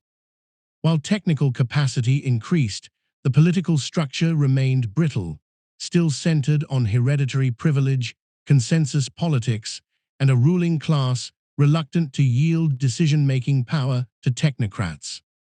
The economic cost of this rapid adaptation was steep. The state financed modernization through increased taxation, special levies, and heavy borrowing from merchant houses. Inflation soared. Peasants rioted in provinces from Shinano to Bitchu, driven by rising rice prices and collapsing rural credit systems. In castle towns, low-ranking samurai, already strained by years of reduced stipends, now faced unemployment, debt, and the indignity of serving in newly westernized forces under foreign instructors. The appearance of European dress, drill formations, and imported rifles challenged not only their skills, but their very identity. These conditions led to a series of violent outbursts, assassinations, and political purges. The most prominent flashpoint came in 1860, when Ieyasu, chief minister of the shogunate and principal architect of the Harris Treaty, was assassinated by anti-foreign samurai from Mito domain. His death, at the Sakurada Gate of Edo Castle, marked the beginning of what would become known as the Bakumatsu, the end of the Bakufu. Over the next several years, ronin and radical retainers carried out targeted killings of shogunate officials, translators, and foreigners alike. The shogunate responded with executions, bannings, and intensified surveillance, but the cycle of violence accelerated. Amid this chaos, the imperial court in Kyoto re-emerged as a political actor. For centuries a passive recipient of shogunate patronage, the court began to issue edicts, stage rituals of resistance, and host emissaries from reformist domains. Emperor Komei, though initially skeptical of rapid change, became a symbol of legitimacy for those who sought to overthrow Tokugawa rule. The convergence of samurai loyalism and imperial authority transformed the emperor from a ceremonial presence into a political force. Military confrontation became inevitable. In 1864, shogunate forces clashed with Choshu samurai at the Forbidden Gates of Kyoto, an episode that ended in punitive expeditions against the domain. But Choshu, already modernizing under its own initiative, regrouped and rearmed. British arms dealers supplied rifles, French military advisors trained officers, Dutch engineers helped build fortifications. By 1866, Choshu and Satsuma had formed a clandestine alliance, two of the most powerful domains, historically opposed, now united in a common cause, to bring down the Tokugawa regime. At the same time, foreign powers deepened their presence. British and French consulates opened in Yokohama, railways were planned, telegraph lines were laid. The Japanese archipelago was no longer isolated, either diplomatically or technologically. The samurai class, trained for feudal administration and local defense, now found itself navigating a world of global logistics, foreign treaties, and mechanized war. The sword, once a guarantor of sovereignty, had become a ceremonial relic. The real tools of power were now steel-rifled barrels, import-export manifests, and political coalitions. The Tokugawa order stood, but only just. The final years of Tokugawa rule played out as a sequence of negotiated failures, each treaty, military setback, and political concession further destabilizing a system that had once prided itself on rigidity. The foreign treaties had been signed under pressure, but they introduced more than commercial exchange. They disrupted the ideological coherence of Tokugawa rule by subjecting Japan to the norms of international diplomacy, which required not just deference, but parity. This was a logic the Bakufu had never internalized, and by the 1860s, it was evident that political legitimacy could no longer be secured through isolation. The shogunate's attempts to restore authority through reform were fragmented and inconsistently applied. Some domains pursued modernization independently, building schools, printing presses, and industrial workshops. Others clung to tradition or were paralyzed by factional infighting. In Edo, reformist officials like Oguri Tadamasa and Katsu Kaishu urged a full-scale transition to a constitutional monarchy supported by Western institutions. But their proposals met resistance from conservative factions who feared erosion of class hierarchy and samurai privilege. Amid these debates, the samurai class found itself increasingly divided, not just between progressives and reactionaries, but along generational, regional, and economic lines. Young samurai, especially those of lower rank with little to lose, flocked to radical movements in the hope of restoring purpose to a class that had become functionally ceremonial. In Choshu and Satsuma, these men received military training, studied foreign languages, and engaged in political subversion with the approval and often the funding of their domain governments. One of the key organizational innovations of this period was the formation of mixed-class militias, units composed of both samurai and commoners, trained in Western tactics and led by officers selected for merit rather than lineage. The most notable example was the Kiheitai militia of Choshu, founded by Takasugi Shinsaku in 1863. Armed with Enfield rifles and drilled in European formations, the Kiheitai demonstrated that military effectiveness no longer required aristocratic descent. Their success in repelling shogunate forces during the Second Choshu expedition in 1866 shocked the political establishment and further delegitimized Tokugawa authority. These battlefield realities accelerated ideological realignment. The emperor, long confined to ceremonial functions in Kyoto, was now framed by radical samurai as the only legitimate sovereign. Sono joy, reverence for the emperor, expulsion of foreigners, remained the rallying cry, but its interpretation evolved. Expulsion was no longer feasible. Instead, samurai leaders began to argue that only by controlling the machinery of the modern state, military, industrial, diplomatic, could Japan survive foreign encroachment. The slogan became a justification not for isolation, but for revolution. Foreign observers noted the shift. British and French diplomats initially supportive of the shogunate for its perceived stability, began to hedge their bets. They provided arms and training to both sides of the conflict and established neutral trade relationships with domains that had openly defied Edo. The Tokugawa regime, once the sole node of authority in foreign relations, now found itself bypassed, treated as a participant, not a representative. Its international stature crumbled in step with its domestic control. The death of Emperor Komai in January 1867 removed a cautious monarch and cleared the path for reformist factions. His successor, the 15-year-old Emperor Meiji, became the symbolic axis around which a new coalition could form. In November 1867, Tokugawa Yoshinobu formally returned governing authority to the emperor, offering to step down as shogun and participate in a restructured national council. On paper, this act of Taizei Hokken, restoration of imperial rule, appeared to be a peaceful transition. In reality, it was a calculated maneuver to retain power under a different title. Gesture failed. In January 1868, forces from Choshu and Satsuma occupied Kyoto and announced the full restoration of imperial governance. Tokugawa troops, still loyal to Yoshinobu, resisted. The resulting clash at Toba-Fushimi outside Kyoto marked the beginning of the Boshin War, a brief but decisive civil conflict. Despite numerical superiority, Tokugawa forces were outmatched in organization, leadership, and morale. Many domains refused to support the shogunate. Others remained neutral. Within months, the tide had turned. The fall of Edo in May 1868, accomplished with minimal bloodshed through negotiation by Katsu Kaishu and Seigo Takamori, signaled the effective end of Tokugawa governance. Yoshinobu retired to Mito under house arrest. The remaining military resistance, centered in the north and later in Hokkaido, collapsed over the following year.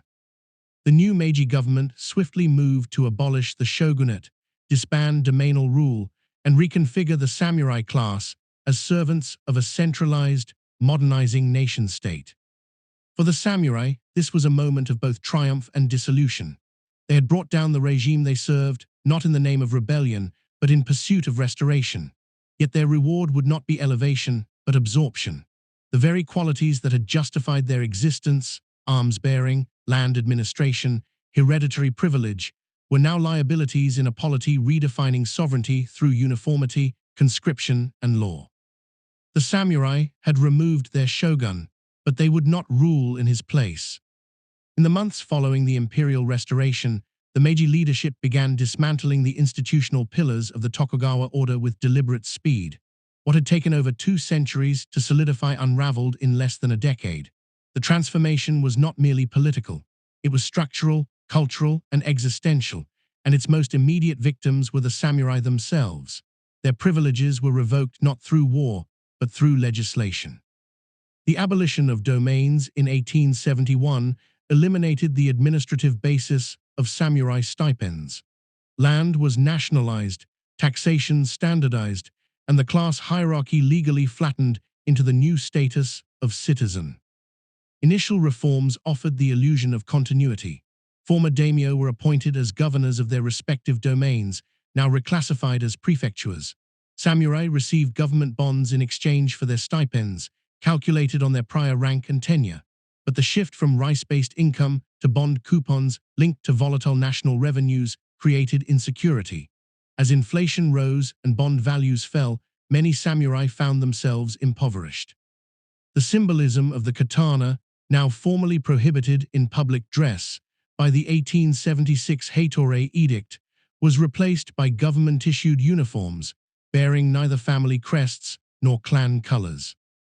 These reforms were not vindictive, they were systemic. The Meiji state, modeled in part on European nation-building strategies, required a unified popular subject to centralized institutions. A hereditary military caste with separate income, dress, and legal status could not coexist with universal conscription, public education, and a civil bureaucracy open to talent. To modernize Japan was to dissolve the samurai class, not as individuals, but as a legal entity. What remained was memory, lineage, and a legacy now in search of purpose. The economic impact was immediate and uneven. Some samurai families reinvested their bond income into land, commerce, or education. They became factory owners, school principals, or local officials. Others, less fortunate or less prepared, fell into debt, sold family heirlooms, or joined the growing urban underclass. Police reports from Tokyo and Osaka during the early 1870s record incidents involving former samurai arrested for theft, vagrancy, or fraud, offenses that in earlier decades would have been unthinkable for men of their rank. Yet the symbolic displacement of the samurai triggered a profound ideological response. New journals, novels, and treatises emerged to reassert the value of samurai virtues in a changing world. Writers such as Fukuzawa Yukichi reinterpreted Bushido as a model for national ethics, loyalty to the state, discipline in industry, and personal responsibility in commerce. Others, like Nitobe Inazo, sought to codify samurai ethics into a cultural export, presenting Bushido to Western audiences as a parallel to chivalry, a moral system without need for caste or sword. Still, resistance remained. In 1877, the last and largest of the samurai rebellions erupted in southern Japan. Led by Seigo Takamori, once a hero of the Meiji Restoration, the Satsuma Rebellion brought over 30,000 former samurai into open conflict with imperial forces. The causes were multiple: resentment over loss of status, anger at perceived moral decay, and a belief that modernization had gone too far, too fast. Yet the battle was asymmetric.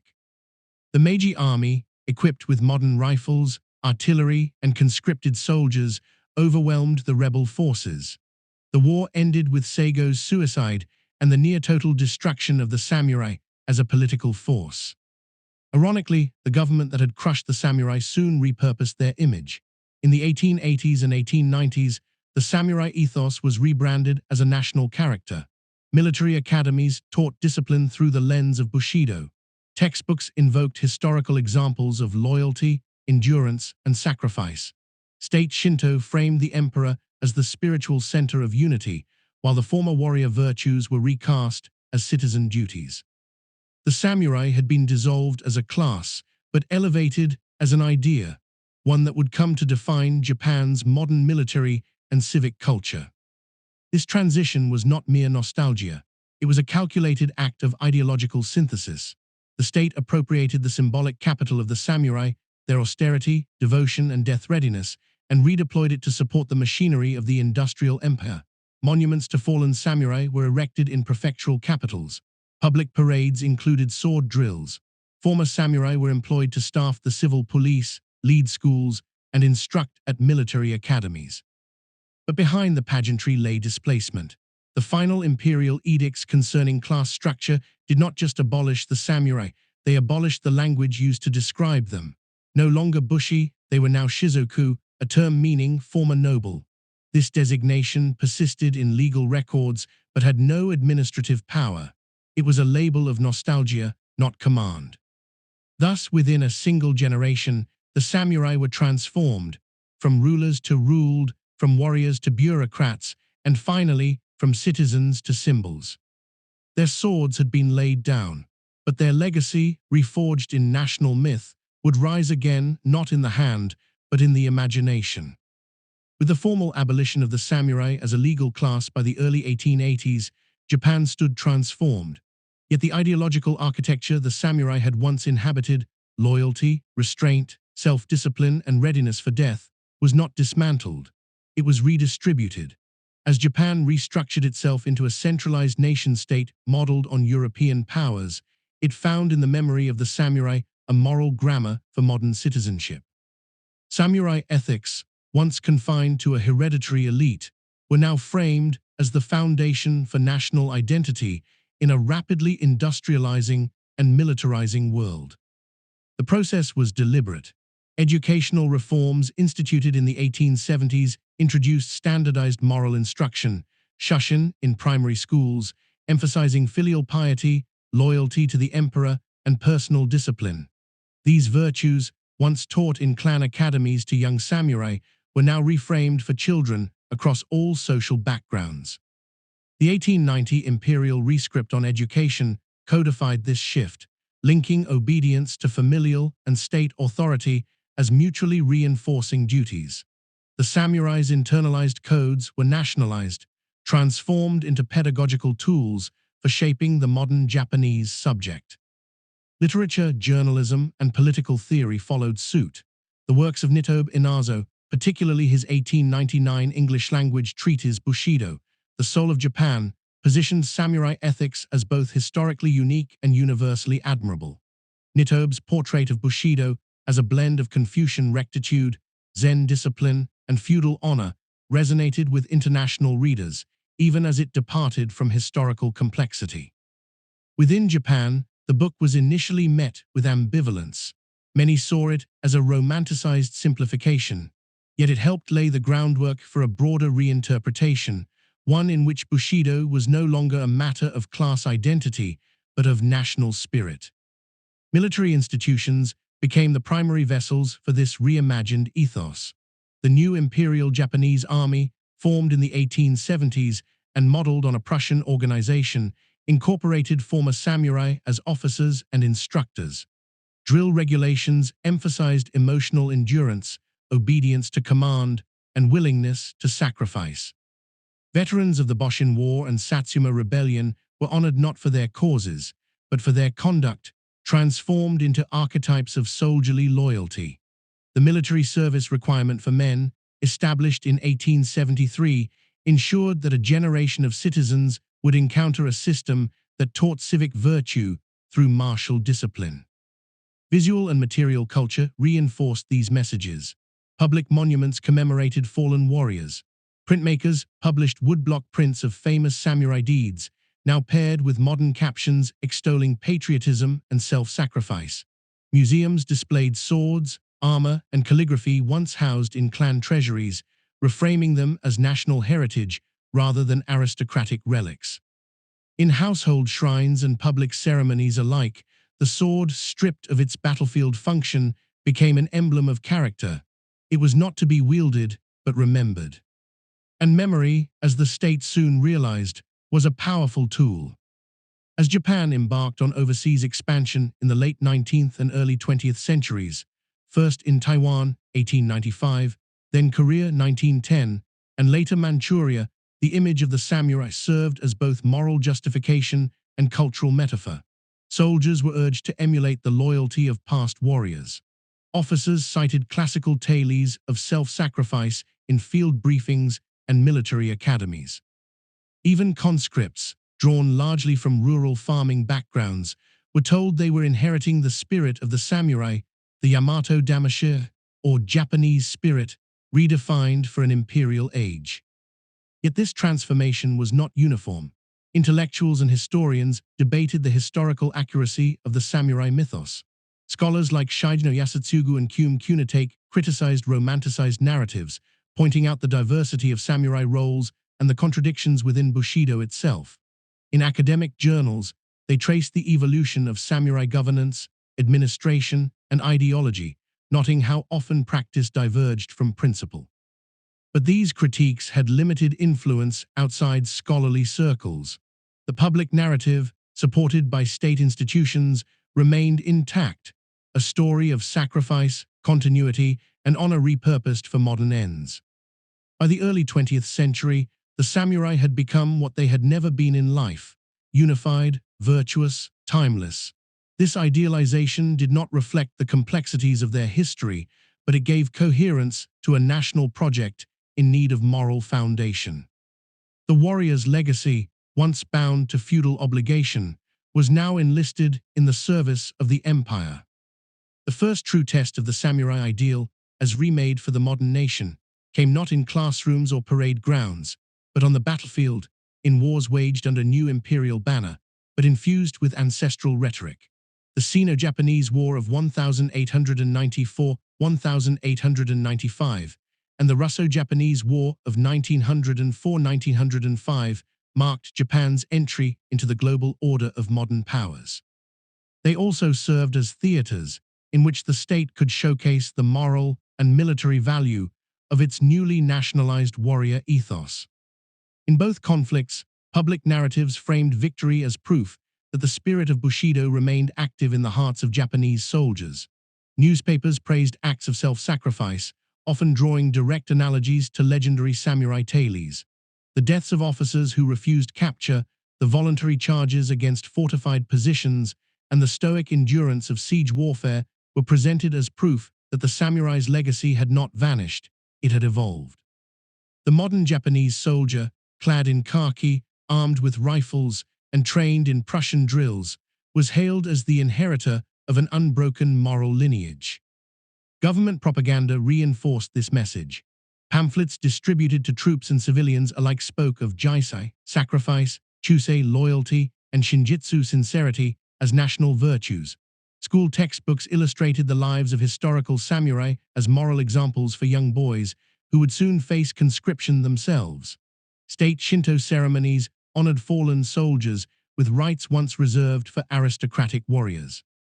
The imperial rescript to soldiers and sailors, issued in 1882 by Emperor Meiji, functioned as a secular scripture of conduct, emphasizing obedience, modesty, and honor, much in the style of older samurai codes.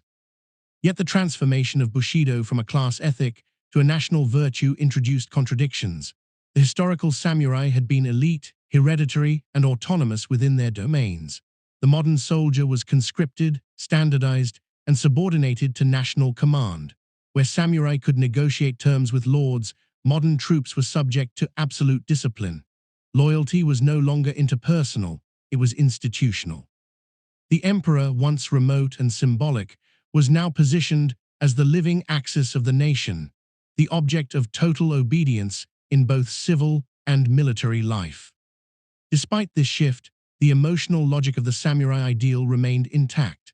The idea that honor was more important than life, that failure could be redeemed only through sacrifice, that to serve the state was to serve a higher moral order, these principles animated everything from recruitment posters to military field orders.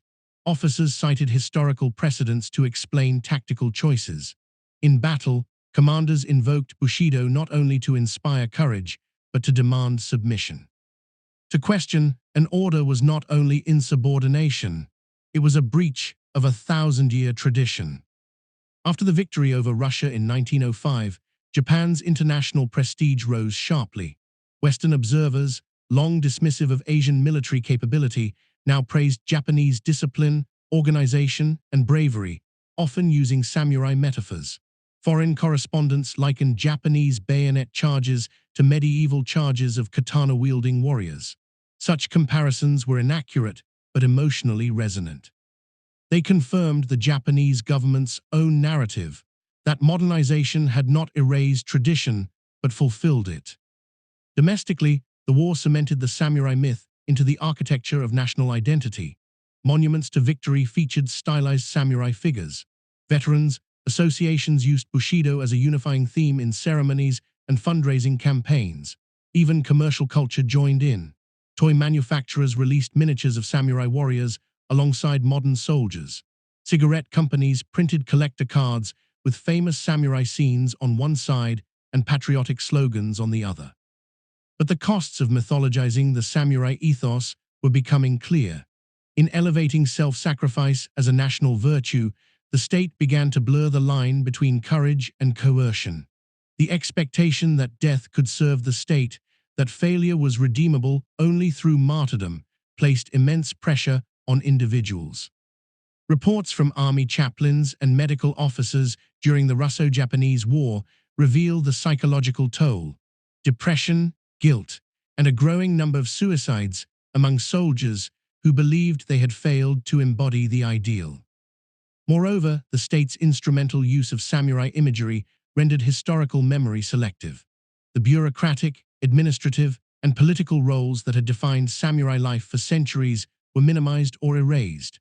The complexities of Tokugawa governance, the diversity of domainal laws, and the evolution of Bushido as a flexible, often contradictory system were replaced with a monolithic narrative of pure martial virtue. The samurai became not what they were, but what the modern state needed them to be: timeless, selfless, and silent.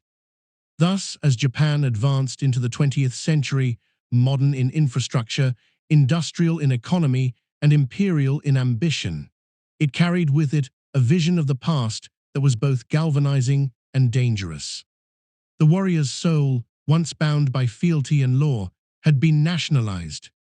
The decades following Japan's triumph in the Russo-Japanese War witnessed the full institutionalization of the samurai spirit within the architecture of the imperial state.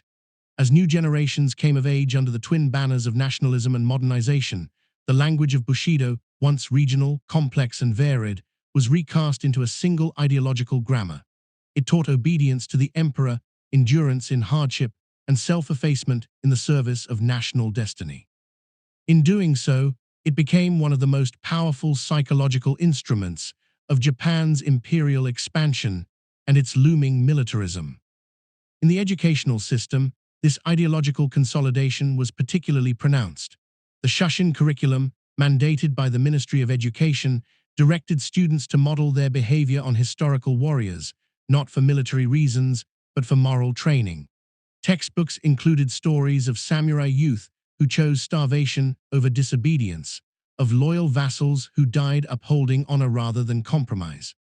Examinations included questions on samurai maxims, and school plays reenacted famous battles with actors dressed in traditional armor, despite the contemporary realities of modern warfare. The past was not merely remembered, it was reenacted to script the future citizen. By the 1930s, this pedagogy had matured into a system of national mobilization. Young men entering military academies or conscription service encountered a fully mythologized version of the samurai code. Manuals issued by the Ministry of the Army referenced Bushido directly, framing it as the moral foundation of the imperial army. In speeches, officers told new recruits that a true soldier must die smiling.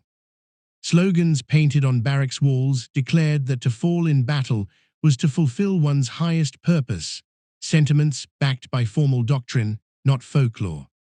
The linkage between samurai memory and state violence deepened during the Second Sino-Japanese War, 1937–1945. Japanese soldiers were trained to suppress individual will, endure extreme deprivation, and execute orders without hesitation. In the field, the ideals of loyalty and sacrifice were pushed to extremes, not only in the treatment of enemy forces, but in the expectations placed upon Japanese troops themselves.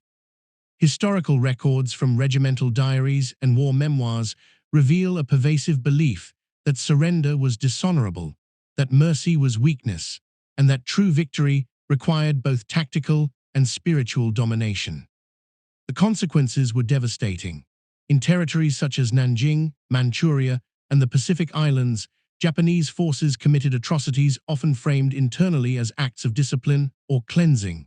The samurai myth, distorted by ideology and unmoored from historical context, provided moral insulation. Soldiers were told they were carrying out the will of the emperor, inheriting a thousand-year mission of righteous conquest.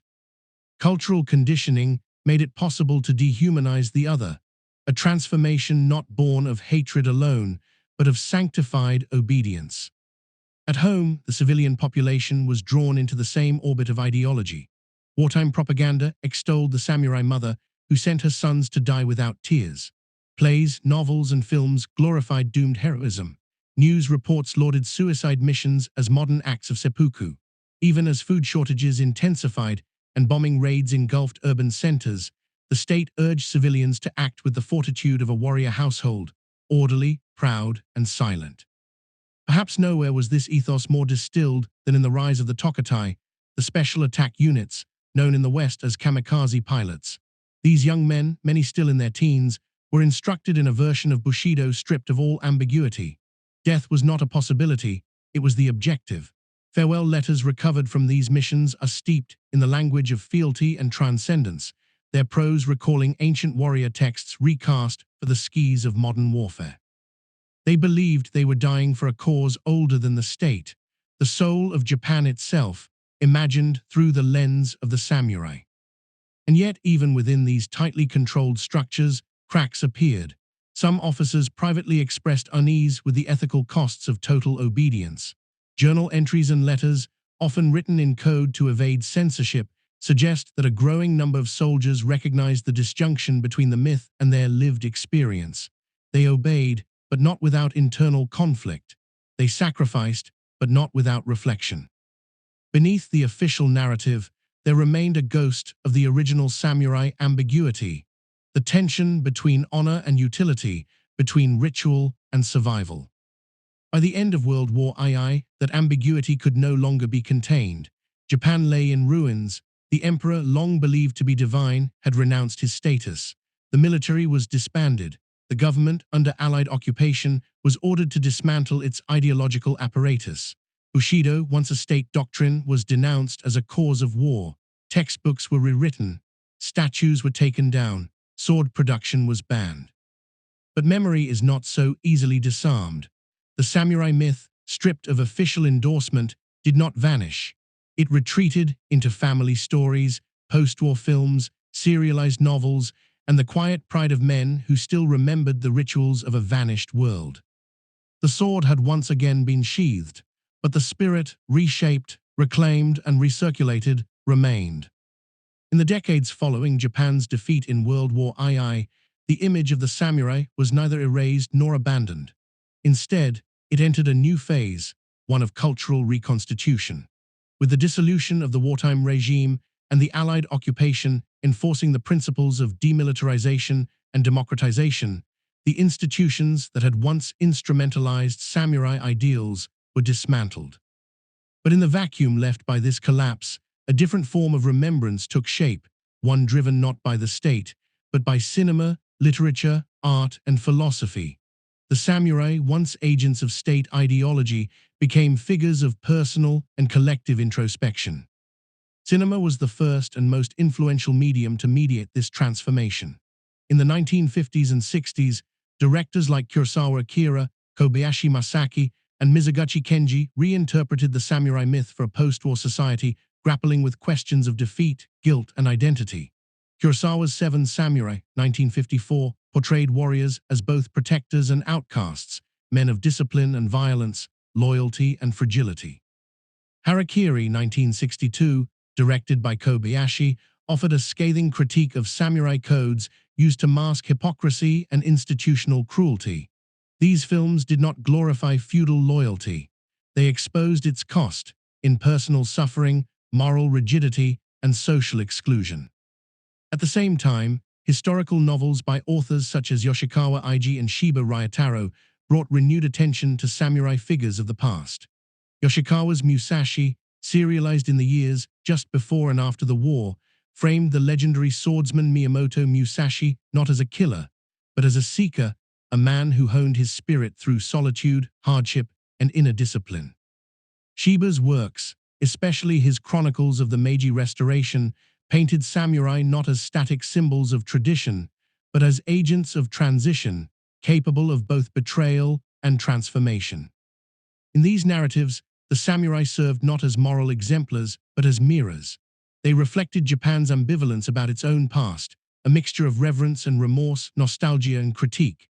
The themes of loss, impermanence, and ethical ambiguity that pervaded post-war art drew directly from the unresolved contradictions of the samurai legacy. Their world, once regulated by duty and honor, had collapsed. What remained was the question of meaning in a time when structure had failed. Meanwhile, popular culture embraced a more aestheticized version of the warrior ideal. Samurai imagery appeared in advertising, fashion, martial arts, and eventually in video games and anime. The figure of the lone swordsman, stoic, skilled, bound by a personal code, became a transnational archetype, influencing Western genres from the spaghetti Western to the modern superhero film. Yet these representations, while stylized, rarely delved into the complexities of samurai life. They offered an icon, not a history. Martial arts schools, many of which had been shuttered during the Allied occupation, reopened in the 1950s with new emphasis on character development over combat readiness. Kendo, Iaido, and Kyudo were reframed as spiritual disciplines, practices for cultivating focus, respect, and inner harmony. Practitioners wore traditional attire, bowed before entering the dojo, and studied kata designed centuries earlier. Yet the emphasis had shifted. No longer preparation for battle, these arts became means of personal refinement in a world without swords. In academic circles, historians began reassessing the samurai legacy with greater critical distance. The emergence of new archival methods and interdisciplinary frameworks allowed scholars to reconstruct the daily lives, economic systems, and legal complexities that had shaped samurai society. Studies revealed the diversity within the warrior class, the bureaucrats, tax collectors, writers, and poets whose lives bore little resemblance to battlefield legends. The myth of the pure, uncorrupted swordsman gave way to a more layered and contingent history. Still, the emotional resonance of the samurai endured, not because they were ideal, but because they embodied tensions that continued to define modern life. The conflict between duty and desire, structure and agency, tradition and change. As Japan navigated its post-war recovery and eventual economic rise, the samurai became both cautionary tale and cultural anchor. They were invoked in corporate slogans, leadership seminars, and motivational literature, stripped of feudal context, but still presented as models of commitment and perseverance. By the turn of the 21st century, the samurai had become global. Their image circulated across continents, appearing in museums, media franchises, and scholarly conferences. Yet within Japan, their memory retained a more introspective function.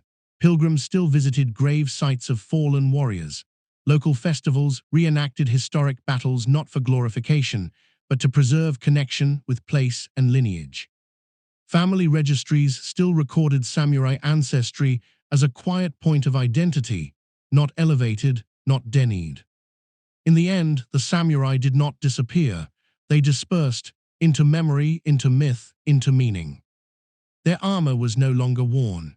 Their names, rarely invoked in law or politics, but in the rituals of remembering, in the practices of self-discipline, and in the nation's long meditation on who it has been and might yet become, the shadow of the warrior still moves. In modern Japan, the legacy of the samurai persists, not as a political force or social class, but as a cultural substratum, a quiet inheritance visible in the shapes of ceremony, the patterns of discipline, and the language of duty. Though swords have long since been set aside, their symbolic weight remains, embedded in martial arts halls, shrine rituals, national holidays, and the rhetoric of perseverance. The figure of the samurai endures not by force, but by familiarity, its contours softened over time, yet never erased. Nowhere is this endurance more visible than in the realm of education and training. While the formal curriculum no longer includes the overt imperial ideology of the early 20th century, many Japanese schools retain practices that trace their lineage to samurai pedagogies. The morning greeting, delivered in unison with a bow, the cleaning of classrooms by students themselves, the expectation of silent attention and group cohesion, these are not mere conventions. They are residues of a worldview that privileged self-regulation, hierarchy, and respect for process. In traditional dojo across the country, kata are practiced with the same solemnity that characterized earlier centuries. Practitioners of kendo, iaido, and kyudo rehearse movements codified in the Edo period, not for combat, but for internal mastery. There is no enemy in these forms, only time, breath, and the silent echo of generations. Competitions, when held, are formalized expressions of presence and poise rather than domination. Victory is not declared with exuberance, but acknowledged with a bow. The sword, whether bamboo or steel, remains a tool for moral geometry, a line drawn between chaos and composure. The preservation of samurai memory is also embedded in Japan's spatial and architectural fabric. Across the archipelago, former castle towns have retained their grids, moats, and watchtowers. In Kanazawa, Haimji, and Matsu, samurai residences have been preserved as cultural properties. Their tatami-matted floors, sliding screens, and lacquered alcoves silently narrating lives shaped by precision and protocol. Museums house blades with histories inscribed into their tangs, armor lacquered in the colors of clans that no longer exist, and scrolls of law written by hands trained in both swordplay and jurisprudence. These places do not romanticize the past, they contextualize it. Visitors read plaques detailing the functions of sword polishers, clerks, and herbalists, roles occupied by samurai whose duties had more to do with governance and record-keeping than with dueling. The breadth of samurai life is increasingly emphasized in public history, as much about spreadsheets and tax ledgers as about battlefield glory. It is a quiet correction to centuries of selective memory. Yet the cinematic samurai, the lone figure, cloaked in silence, seeking redemption or revenge, continues to dominate popular consciousness. Japanese cinema, television dramas, manga, and anime still return to this archetype, reshaping him to meet the needs of each era. In the post-war years, he symbolized defeat and dignity. In the 1980s, amid economic ascendancy, he represented integrity within success. In recent decades, as Japan has confronted demographic aging, rural depopulation, and existential questions about its global role, the samurai has become a vessel for introspection, a mirror in which the nation views its own uncertainties. Internationally, the samurai myth has expanded even further. Martial arts dojos from Sao Paulo to Stockholm teach techniques infused with samurai vocabulary. Video games and films draw liberally from historical aesthetics, if not historical accuracy. The appeal is not strictly Japanese. It is archetypal, the disciplined warrior, guided by code rather than whim, situated in a world of flux. Yet even as the image travels, its origins remain rooted in specific soil. The paddy fields and castle towns, the documents and decrees, the funerals and festivals of a particular historical arc. The modern Japanese state neither revives nor disowns the samurai legacy. It allows it to breathe, contained within cultural festivals, academic curricula, ceremonial events, and the protocols of state decorum. Prime ministers bow with precision. State funerals echo the cadence of samurai memorials. The self-defense forces, though divorced from the pre-war military, retain a quiet continuity of posture and presentation. In a country that often blends innovation with preservation, the samurai's influence flows beneath the surface, not asserted, but assumed. What remains, then, is not a warrior class, but a national memory shaped by the shadows of those who once bore swords, not to conquer, but to serve, to record, to endure. The samurai legacy, once encoded in law and sealed in blood, now occupies a different domain, the symbolic. No longer a matter of sword rights or hereditary status, it survives in the register of values, invoked in times of crisis, ritualized in national mourning, and embedded in the rhetoric of perseverance. In moments of disaster, public figures call for gammon endurance without complaint, a concept drawn from the same moral vocabulary that once governed the warrior's restraint. It is not a coincidence that during the aftermath of the 2011 Tohoku earthquake and tsunami, headlines invoked the samurai spirit to explain the order, resolve, and stoicism with which citizens bore devastation. This invocation was not orchestrated. It emerged organically, a sign of how deeply the symbolic frame of the samurai had permeated the modern psyche. Commentators noted how queues for food and water remained orderly, how communities organized themselves without prompting, how even in ruin, a code of civility seemed to prevail. None of this required reference to swords or feudal codes. And yet, through the language of sation, spirit, discipline, integrity, the connection was made. The warrior, it seemed, had become the everyman. This evolution has also shaped the ethos of work. In Japan's post-war economy, as corporations rose to become central social structures, they absorbed elements of the samurai worldview into their organizational cultures. Salarymen, while vastly different in function and status, were expected to exhibit chusei, loyalty, kino, diligence, and jisai, self-restraint, the very virtues once inculcated in domain schools and samurai households. Company songs replaced clan anthems. Morning exercises became rituals of cohesion. The phenomenon of karoshi, or death from overwork, though a tragic modern condition, has its roots in the valorization of sacrifice, the idea that to give one's life to duty, even incrementally, is honorable. Scholars have debated the consequences of this ethical inheritance. Some argue that it has fostered cohesion and accountability, qualities that contributed to Japan's rapid economic recovery and social stability.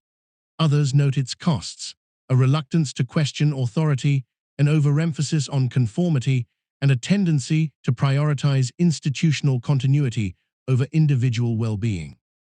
The samurai ideal, in this view, offers both moral compass and restraint, a model that encourages perseverance, but not necessarily innovation. This duality is evident in contemporary political culture as well. Japanese politicians often frame their actions in terms of personal duty rather than ideological conviction. Scandals are followed by resignations couched in the language of sekonin, responsibility, and apologies are delivered with ritual solemnity, gestures reminiscent of feudal accountability. Even when public trust is broken, the response is choreographed according to codes of honor. The practice of the deep bow, held for a prescribed number of seconds, is not just etiquette, it is a vestige of warrior ritual. At the same time, the historical complexity of the samurai has become the subject of renewed scholarly and cultural interest. Museums, universities, and historical societies have launched projects to digitize clan records, re-examine forgotten figures, and explore the roles of women and lower-ranking samurai within the feudal system. NHK documentaries narrate the economic strategies of provincial lords, the correspondence of rural retainers, and the architectural innovations of castle engineers. In these accounts, the samurai are neither saints nor villains. They are administrators, patrons, reformers, and scribes, as varied in purpose as any modern civil class. This reframing has extended beyond borders. International exhibitions of samurai armor and weaponry now emphasize craftsmanship, metallurgy, and design theory over battle narrative. The sword is presented not as an implement of violence, but as a philosophical object, balanced, tempered, purposeful. Artists and historians collaborate to contextualize these objects within the rhythms of tea ceremony, garden design, and calligraphy. The result is a more holistic view, one that sees the samurai not only as warriors, but as stewards of cultural transmission. And as Japan positions itself within a globalized, interconnected world, the samurai continues to function as a diplomatic symbol, not of aggression, but of discipline, beauty, and continuity. The gifting of swords to foreign dignitaries, the presence of kendo exhibitions at international summits, and the use of samurai aesthetics in national branding all suggest a desire to project an identity rooted in heritage without reviving its exclusivity. The blade, once a barrier, has become a bridge. Even as Japan moves deeper into the 21st century, a nation defined by advanced technology, pacifist constitutionalism, and global cultural diffusion, the samurai remains an enduring emblem, not because of what he did, but because of what he came to represent. The archetype has ceased to be anchored solely in history and now occupies a space of cultural imagination, a symbol of self-possession, refined strength, and integrity under pressure. Nowhere is this more apparent than in Japan's global cultural exports. In animation, the samurai reappears under many guises: a spacefaring ronin, a wandering swordsman, a cursed protector, or a disillusioned avenger. In video games, players traverse digitized landscapes modeled on Sengoku period provinces, complete with reconstructed castles, rice fields, and shrine paths. Titles like Ghost of Tsushima, developed outside Japan, but with extensive collaboration from Japanese cultural advisors, demonstrate the continued global fascination with the era's aesthetics and moral codes, and the expectation that the samurai, though fictionalized, embodies a distinctively Japanese form of principled action. This cultural circulation has not gone unnoticed within Japan. While some critics decry the commodification of history, others see it as a form of preservation through adaptation. Academic institutions have responded with interdisciplinary studies of neo-samurai imagery, exploring how digital media recontextualizes heritage for new audiences. Museums host symposiums on authenticity and myth. Universities offer seminars examining Bushido as both an evolving moral framework and a tool of national branding. The figure that once stood on castle battlements is now the subject of conference panels and game design workshops. Tourism, too, has drawn on samurai heritage as both attraction and education. In places like Aizu, Hagi, and Kakinodate, local governments sponsor reenactments of historical parades and battles, complete with period costumes, weapons replicas, and scripted dialogues based on domainal records. Visitors are encouraged to don armor, practice sword forms, and learn about the bureaucratic roles samurai once held. These events, while commercial, also serve as public pedagogy, reasserting the administrative and cultural sophistication of samurai life beyond its martial stereotype. In contemporary philosophy and psychology, the samurai code is sometimes invoked as a paradigm of clarity amid complexity. Writers and therapists have drawn upon the structured discipline of Bushido to illustrate the benefits of routine, inner order, and principled decision-making in an age of accelerated change. The Haggadah, the moment of pause before action, cultivated in swordsmanship, is likened to mindfulness. The separation of desire from duty, central to samurai thought, is cited in discussions on ethical leadership and mental resilience. Corporate training seminars, particularly those focused on leadership, occasionally reference samurai maxims as exercises in executive decisiveness or ethical clarity. Phrases such as control over self precedes control over others, or one's word is the soul's signature, are employed not as slogans, but as focal points for discussion. While these applications vary in seriousness, they reflect a continued desire to locate timeless guidance within culturally embedded forms. At the same time, a younger generation of artists and scholars has begun re-examining the silences within the samurai myth, particularly the erasures of class, gender, and regional disparity. New scholarship has turned its attention to the lives of women within samurai households, the complex relationships between warriors and peasants, and the contradictions between written codes and practiced ethics. Plays and novels have emerged that tell the stories of forgotten vassals, bureaucratic reformers, and dissenting voices, those who did not fit the mold, yet shaped its edges. These efforts do not diminish the samurai's legacy, they refine it. They re-establish the figure not as an icon, but as a historical agent, fallible, contingent, and contextual. By reintroducing complexity, they allow the samurai to remain relevant not as a relic, but as a site of inquiry.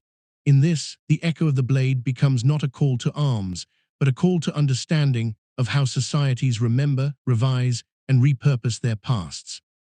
Thus, the samurai remains not in the corridors of power, not in the ranks of armies, but in the margins of memory, the rituals of everyday life, and the subtle grammar of national self-conception. What began as a warrior's oath has become a culture's mirror. In the end, the samurai did not vanish. They dissolved into the bloodstream of a modern nation, not as warriors clad in armor, but as motifs, methods, and modes of behavior threaded through the cultural fabric of contemporary Japan. Their swords, long surrendered, now reside in glass cases and ceremonial rites. Yet their imprint lingers in gestures, in the cadence of formal speech, and in the silent precision with which duties are performed. Not imposed, but inherited, quietly, persistently, and often unconsciously. Even in the era of artificial intelligence and globalized identities, the shadow of the warrior finds new places to settle. In architectural design, the spatial logic of samurai homes, with their emphasis on modularity, restraint, and natural light, continues to inform minimalist aesthetics. In public behavior, the ethic of enryo, or self-restraint, reflects a worldview that prioritizes group harmony and inner control, values once taught in clan academies as foundational virtues of the samurai household. In the etiquette of bowing, punctuality, and formality, traces of the old order endure, not as rule, but as rhythm. The samurai has become more than a figure of history. He is a metaphor for balance, for duty, for the tension between power and grace. This metaphor transcends national boundaries. In the international imagination, samurai is shorthand for the stoic professional, the loyal guardian, the master of craft who never breaks discipline. These traits, though mythologized, have proven resonant across cultures, echoing in literature, cinema, and leadership theory. What began as the ethics of a small warrior elite has become part of the universal lexicon of character. Yet memory does not preserve itself. It is curated, reinterpreted, and contested. As Japan faces new pressures, demographic decline, shifting security postures, and changing notions of identity, the question of how to remember the samurai grows more delicate. Some fear the co-option of their legacy by political movements seeking to revive nationalist sentiment. Others urge a more critical engagement with the contradictions of the past, the inequalities of the caste system, the violence undergirding its rituals, and the moral ambiguities buried beneath romantic codes.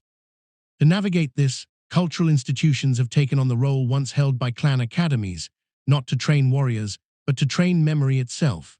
Museums, documentaries, exhibitions, and school curricula have expanded to include more nuanced portraits. Films that once celebrated heroic death now explore the consequences of rigid honor. Novels no longer shy away from the complexities of samurai women, administrators, or those who resisted the system. The mythology remains, but it is less singular. It bends, includes, and examines. And perhaps this is the true legacy of the samurai in the modern world, not the preservation of a fixed image, but the cultivation of an ethic, one that values discipline without dogma, responsibility without rigidity, and memory without myth. For Japan, a country that transformed itself from feudal isolation to global industrial power in less than a century, the samurai represents continuity in the midst of rupture. He stands at the edge of battlefields now silent, castle walls now crumbled, and dynastic codes now archived, not as a ghost, but as a question. What is loyalty in an age of change? What is honor without war? What does it mean to serve when the Lord is gone? These questions linger, not in sword manuals or clan records, but in the quiet acts of daily life. The meticulous care of a garden, the bowed head of a train conductor, the unwavering focus of a craftsman at work. In these, the echo of the samurai persists, not in volume, but in fidelity. And so the chronicle concludes, not with the clang of steel or the roar of battle, but with the stillness that follows, a stillness filled not with silence, but with presence. The warrior has stepped away, but the line he walked remains.